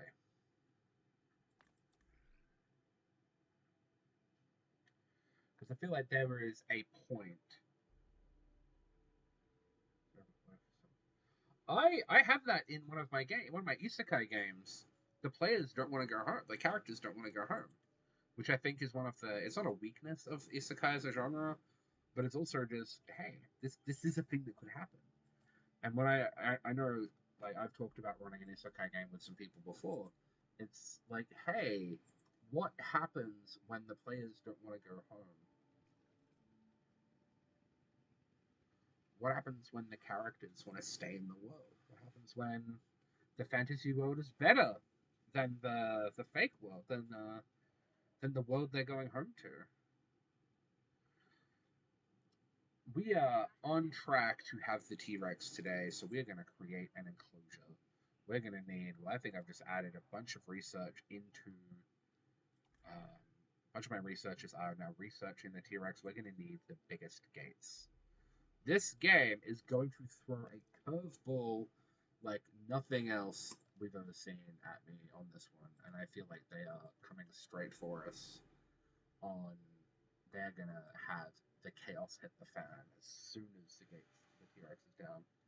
So we're gonna prepare for that. What if you're playing a D&D? Is anyone in chat? Like you create a character. You're doing an isekai, which is where someone from our world gets thrown into the fantasy world of like Dungeons and Dragons or whatever game you're playing. And what if they don't want to come home? What happens then? And that's something that, in doing my campaign building that I've really grappled with. It's like, what if players don't want to come home? It's a really interesting question. It's like, do you let them just like, yeah, do you let them stay home? That's fine. Do you let them stay in the world? But then what keeps them on the quest? Is it that they want to help the party get home? I feel like that would be the direction I'd try to take that in. Ooh, we are going to need more mechanically themed people. I'm going to see if there's anything we can do for that. What happens when, at the end of the story, and half your party doesn't want to come home? What happens? What happens after all that?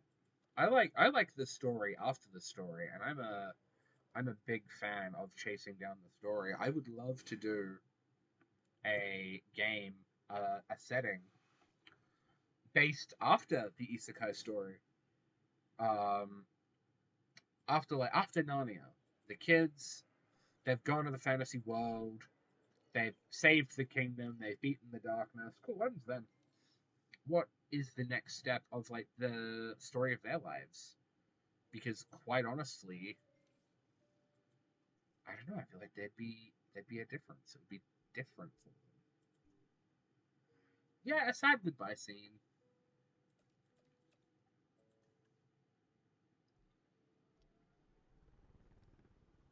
All right, we have got things on the way. Now we're going to get a bit more research happening. We'll try to get some heavy fences. Ooh, don't have enough scientists for that.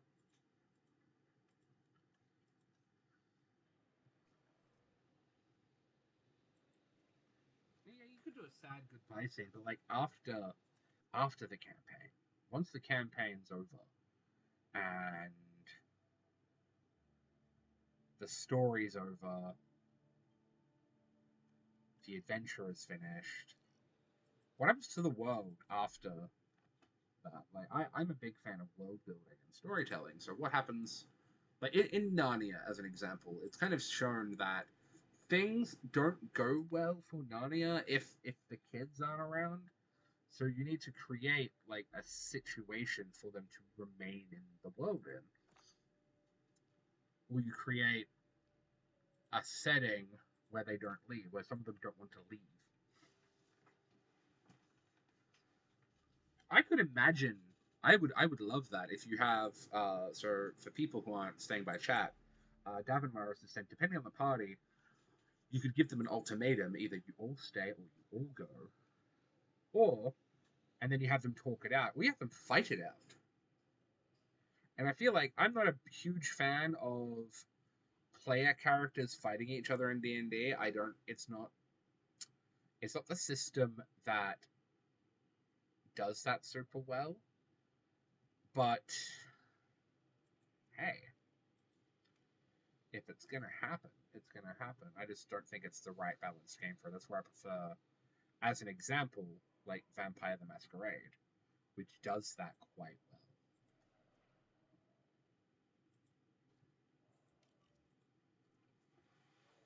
I think unless PvP is baked into the game, don't don't do it. Well, you have to know your adventurers as well.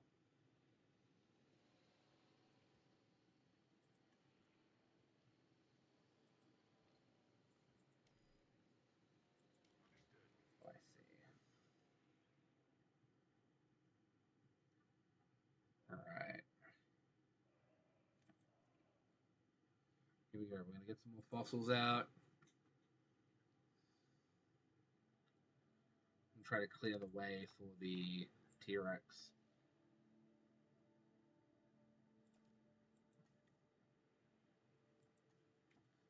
And look, that's one of the best thing, in my opinion, when you're playing a role playing game, is that it's hard to predict what your players will do. Even as someone who has a degree in like human behavior, I cannot always predict what my players are going to do, and that's what makes it really fun because I have no idea what they're going to do next, and that can get really, really interesting or really, really problematic when I'm trying to plan and I can't because they're prepared for me, whatever it is I'm trying to do.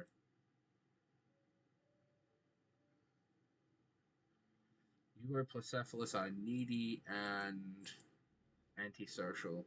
Oof, that's not nice. Who do you get along with? Let's get some apatosaurs. I am very tempted to run when I get some time on here, figuring out how I do chat plays D&D. I don't know how I would go about doing that, but I would be very interested.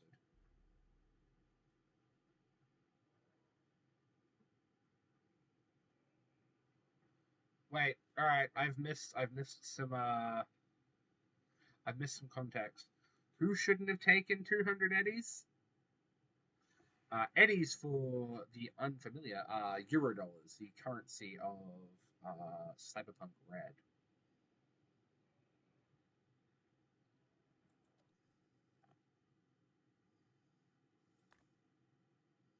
or the cyberpunk setting in general. So like Cyberpunk 2077, Edge Runners, and the role playing game systems. Ruh-roh. I swear he's just had a break. Or is he being overworked because he's got high stats?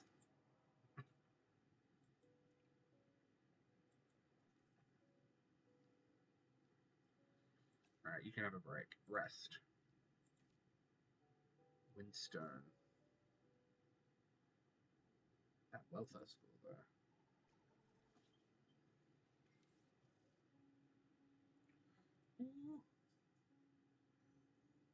Alright, let's sell the fossils. Alright, we gotta send the team back out because that's not enough fossils.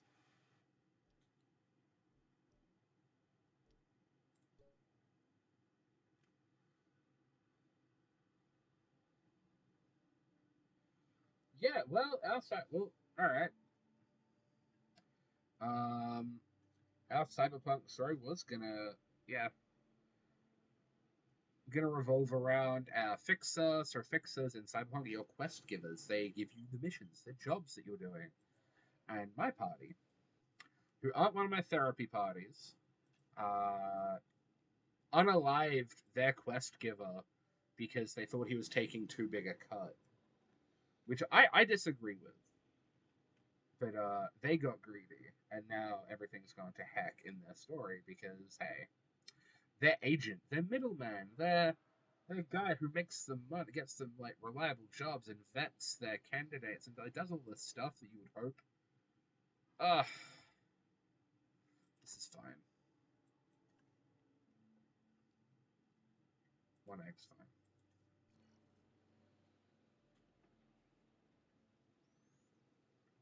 They did a silly thing, and they managed to yeet their own employer, which wasn't in the context of the game. Look, it might be one of those settings where you can get away with that sort of thing, but also, hey, don't yeet your employer.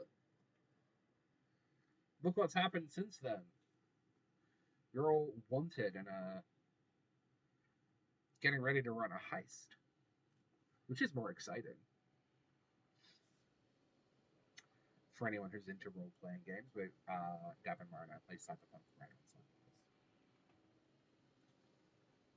Well, opposing Sundays. On the other Sunday, we run Hunter the Reckoning, which is a World of Darkness game, and not always for kids. Apatosaurus batch. Here we go.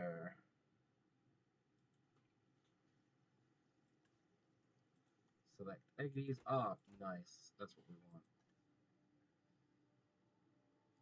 Got a nerd who can do all that themselves. Nice.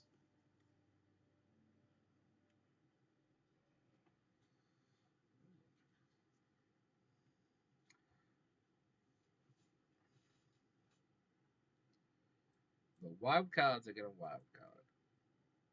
And look, something I talked about. So during the summer school holidays, I ran a program called the DM Academy, and it was talking about the skills required and the skills that are boosted by running games like Dungeons and Dragons.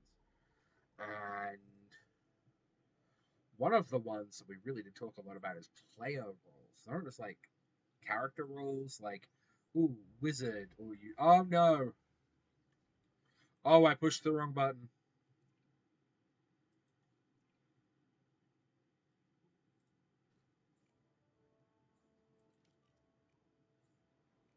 Uh oh.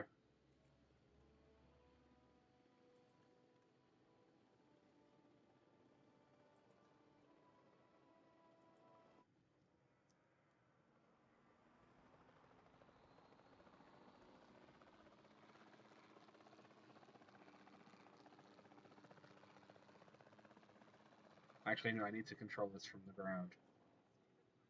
Oh, see, I was so busy concentrating on my talking and telling my D&D stories that I accidentally loosed the Apatosaurus into the Velociraptor compound. Whoops.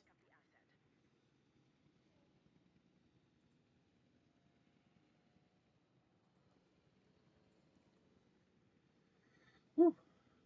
All right. Bit of me-made chaos today. We are going to send everyone else off on a break because we're starting off on possibly the biggest. Actually, no, we're going to synthesize some more fossils. We are beginning what is possibly the biggest project of the game. We are going to release a T-Rex. So we're going to need 3. I'm going to send another. I'm going to send another team out to collect some more T-Rex fossils.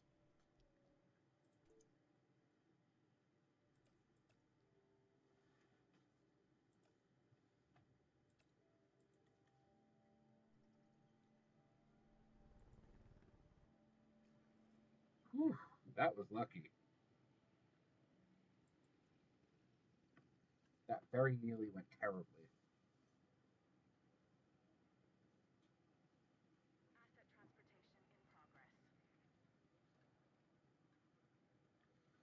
One thing I'm very interested in is knowing what you want to see. What are you doing tuning in here? Because I am more than happy to tailor the content for the folks who are watching.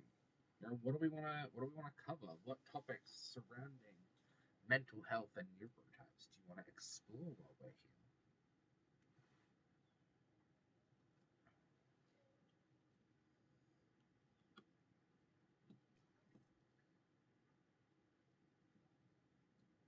I'm currently working towards my followers to make affiliate. I am scheduled to, if everything goes in the trajectory that it's been going, I should hopefully be becoming an affiliate by the end of the month.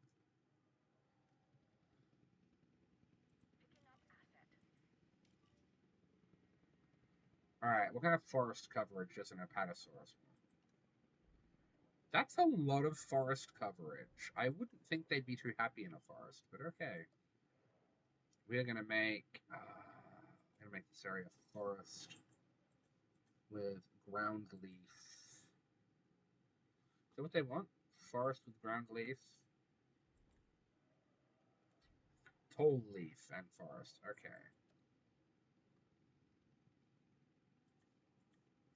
Tall leaf forest. Here we go.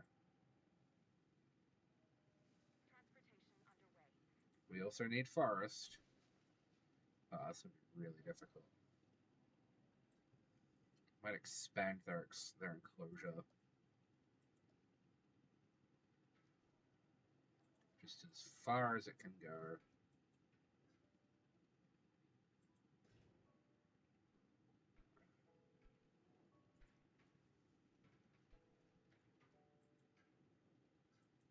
It's not much, but it might help the big fellas. The Apatosaurids feel a little bit safer.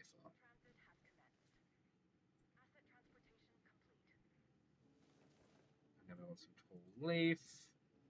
We'll have some tall leaf up this way.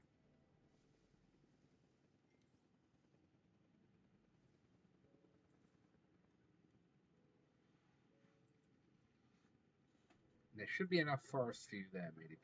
Really? Oh, they might need their own enclosure. They've just got they've got needs. They've got kind of high needs. Fossils. Sell some. Yep, I don't know how to pronounce that.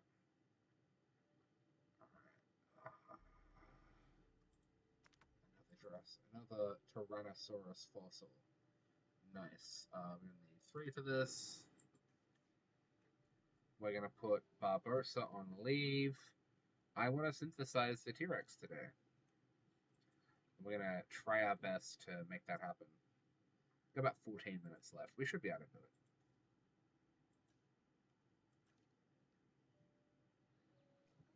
Because hey, right now though, my actual concern is making the Apatosaurids happy because they don't seem to be.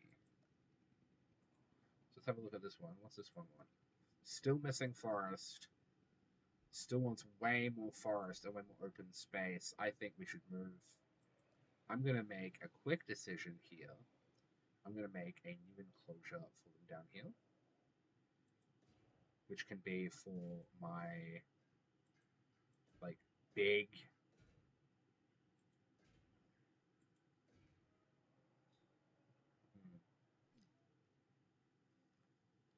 delete demolish mode.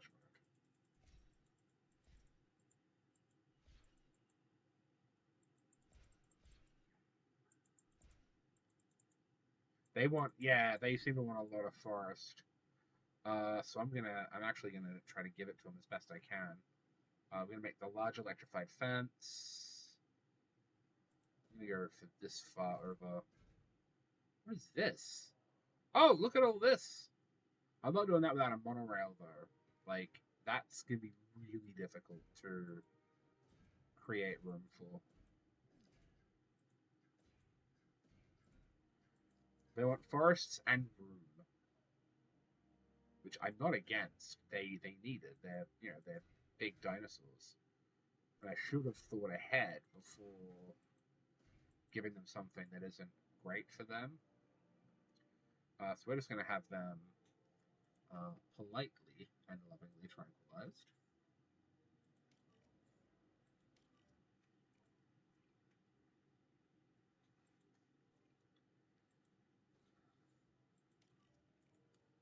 And have them tranquilized and brought down to here.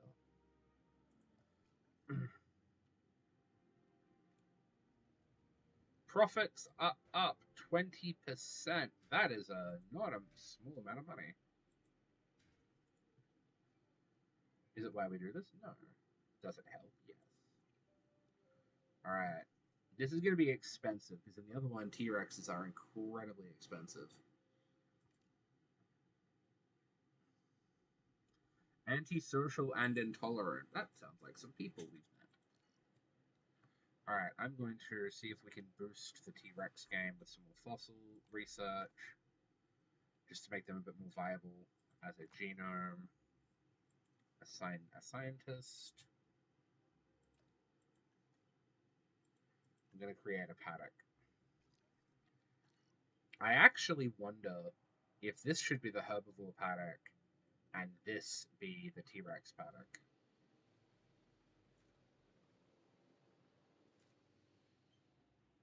What do you all reckon? And we also have to make some attractions. I'm adding one T-Rex. I don't think any more is going to be a responsible thing to do. Um,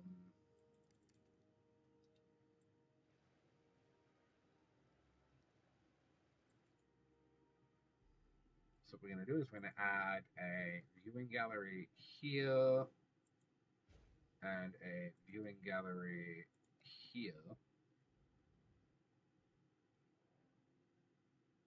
Bit of overlap, but that's fine.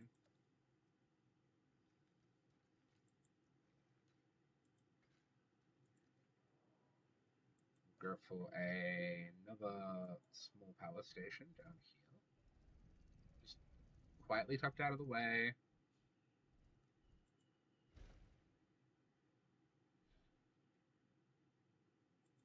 Small substation just down here.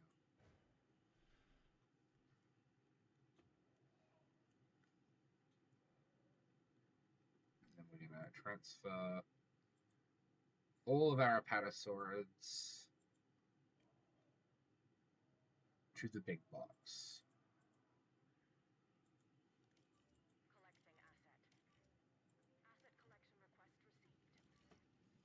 And then I'm going to have the ranger team. So we're doing a big movement.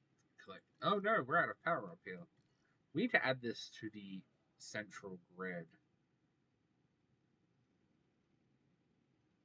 What's the power grid here? Cheap burgers. Okay.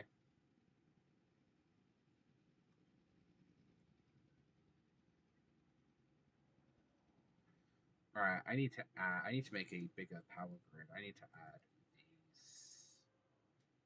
these ones too.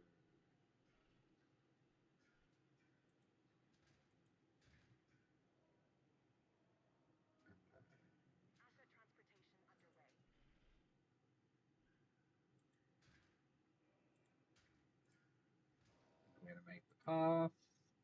So it's all about networks.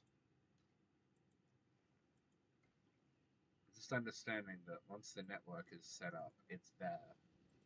And we've got, alright, we just have a path here now. Yeah, Davenmar has mentioned that having antisocial T-Rexes just means they don't like other dinosaurs. Which, to be quite honest, I'm not putting other dinosaurs in the T-Rex paddock. That sounds like a recipe for... That sounds like a recipe. It sounds like a meal. So we're gonna tranquilize our Pachyrhinosaurus and have them moved, and this will be the new T-Rex paddock. Apatosaurus is grumpy. Okay. It's throwing a lot at us today, gang. Let's go. Nice. Alright. Assign scientists for a $1 million project.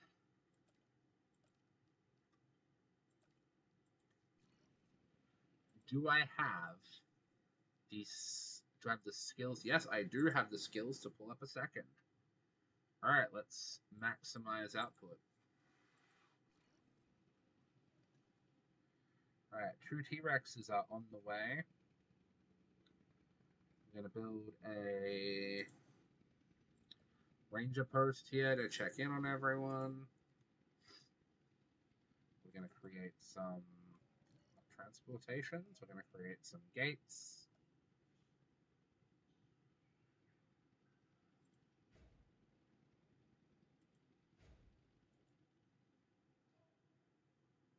Missing tall leaf. That's fine because we're going to add all the tall leaf you can possibly eat there. Right? Here we go. Tall leaf. Temp scour.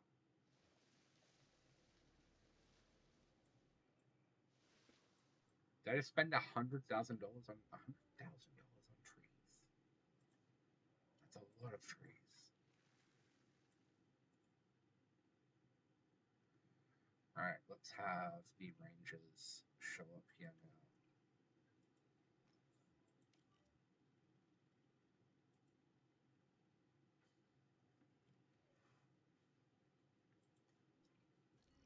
We need another ranger team as well. Let's get another team happening. What? Hyperoxalemia? That was tricky.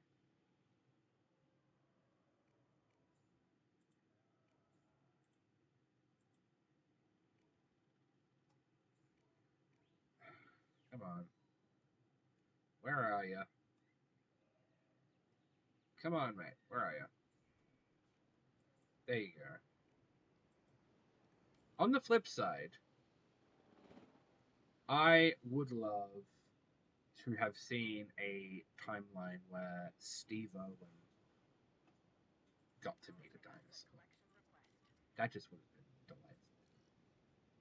Like, honest and pure, like just like love of animals, and yeah, that would have been great. Like objectively wonderful.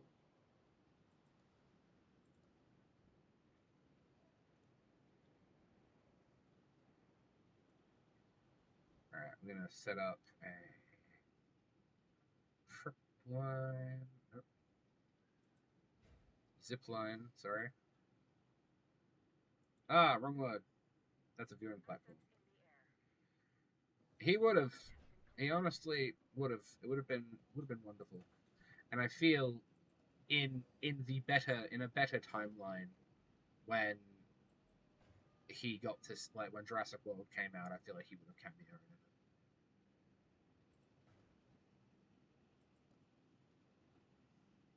And it would have started like a really awesome conversation around like caring for the world we have, caring for the world we've got. And it does.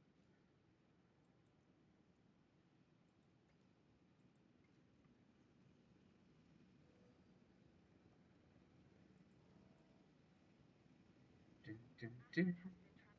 Oh, here we go. At 5:57, 3 minutes for the end of today's stream, we have. Uh-oh. We've got a big heckin' grumpy boy. Do we have a less hostile Rex? Nope, we do not. Okay. Select eggs.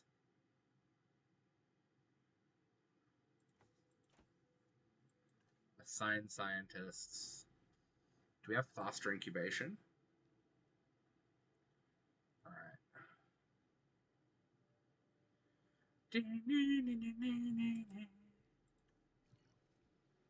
Alright. There we go. 3 minutes, and we will be releasing Tyrannosaurus Rex into Jurassic Park.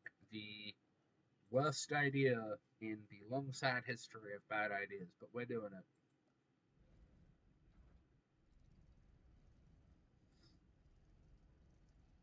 Should be good. We're just going to create a few more response facilities because, look, it is our... If you've got... To cue off Spider-Man a little bit here, with great power comes great responsibility, and if you have the power to do a thing, you should probably attempt to. So we're going to do our best to prepare for what is going to happen when this game throws us a delightful little curveball and says, hey, you've released the T-Rex. Excellent job. Now we're going to release it so it can meet everyone a little bit more personally. So what we're going to do here is just reconnect up to everything. This is fine. We can convert the... Nope, wrong one. I'm going to replace the... I'm just going to place the substation here.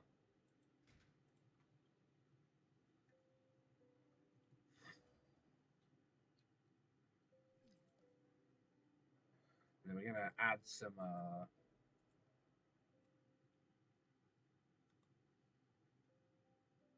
Oh no, it's backwards.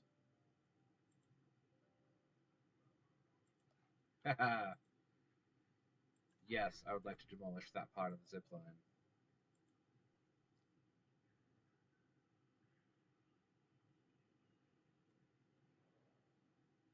Now you want to take your time.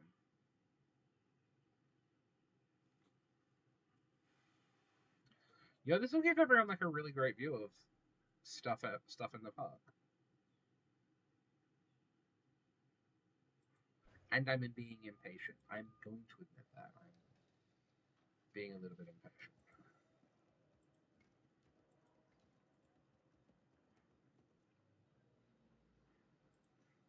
Alright, here we go. Add task. Just come check on here, please.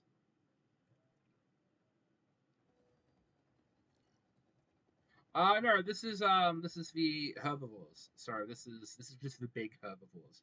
Over here is where, yeah, it's definitely going to be not at all express feeding.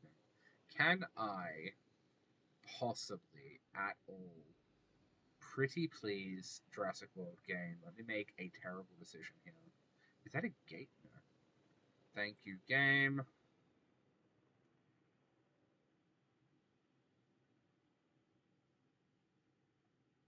Constructed by pylon.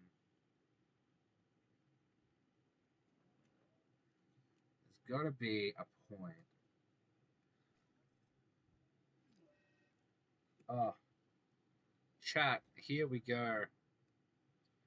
Here we go. Folks. Oh, I thought I let him out into the raptors again.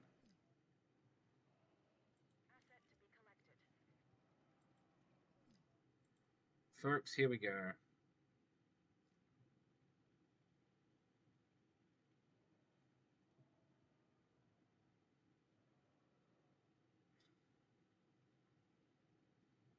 A terrible idea is about... Well, a terrible idea is being made. Here we go. And it's very nearly time. What? It's the gates. All the gates are open. Do something. Quickly. This is bad. The dinosaurs have access to the entire park. And to the And you know what, gang? Function? We are going to leave that for next time. Next time, we're going to see the T-Rex stomping around. All the gates are open. Chaos is happening in the park. What a time. Thank you all for coming. Thank you all for being up another part of Nerd Therapy Mondays with Mike. I've been Mike, the Nerd Therapist, and thanks for coming. Ruh-roh!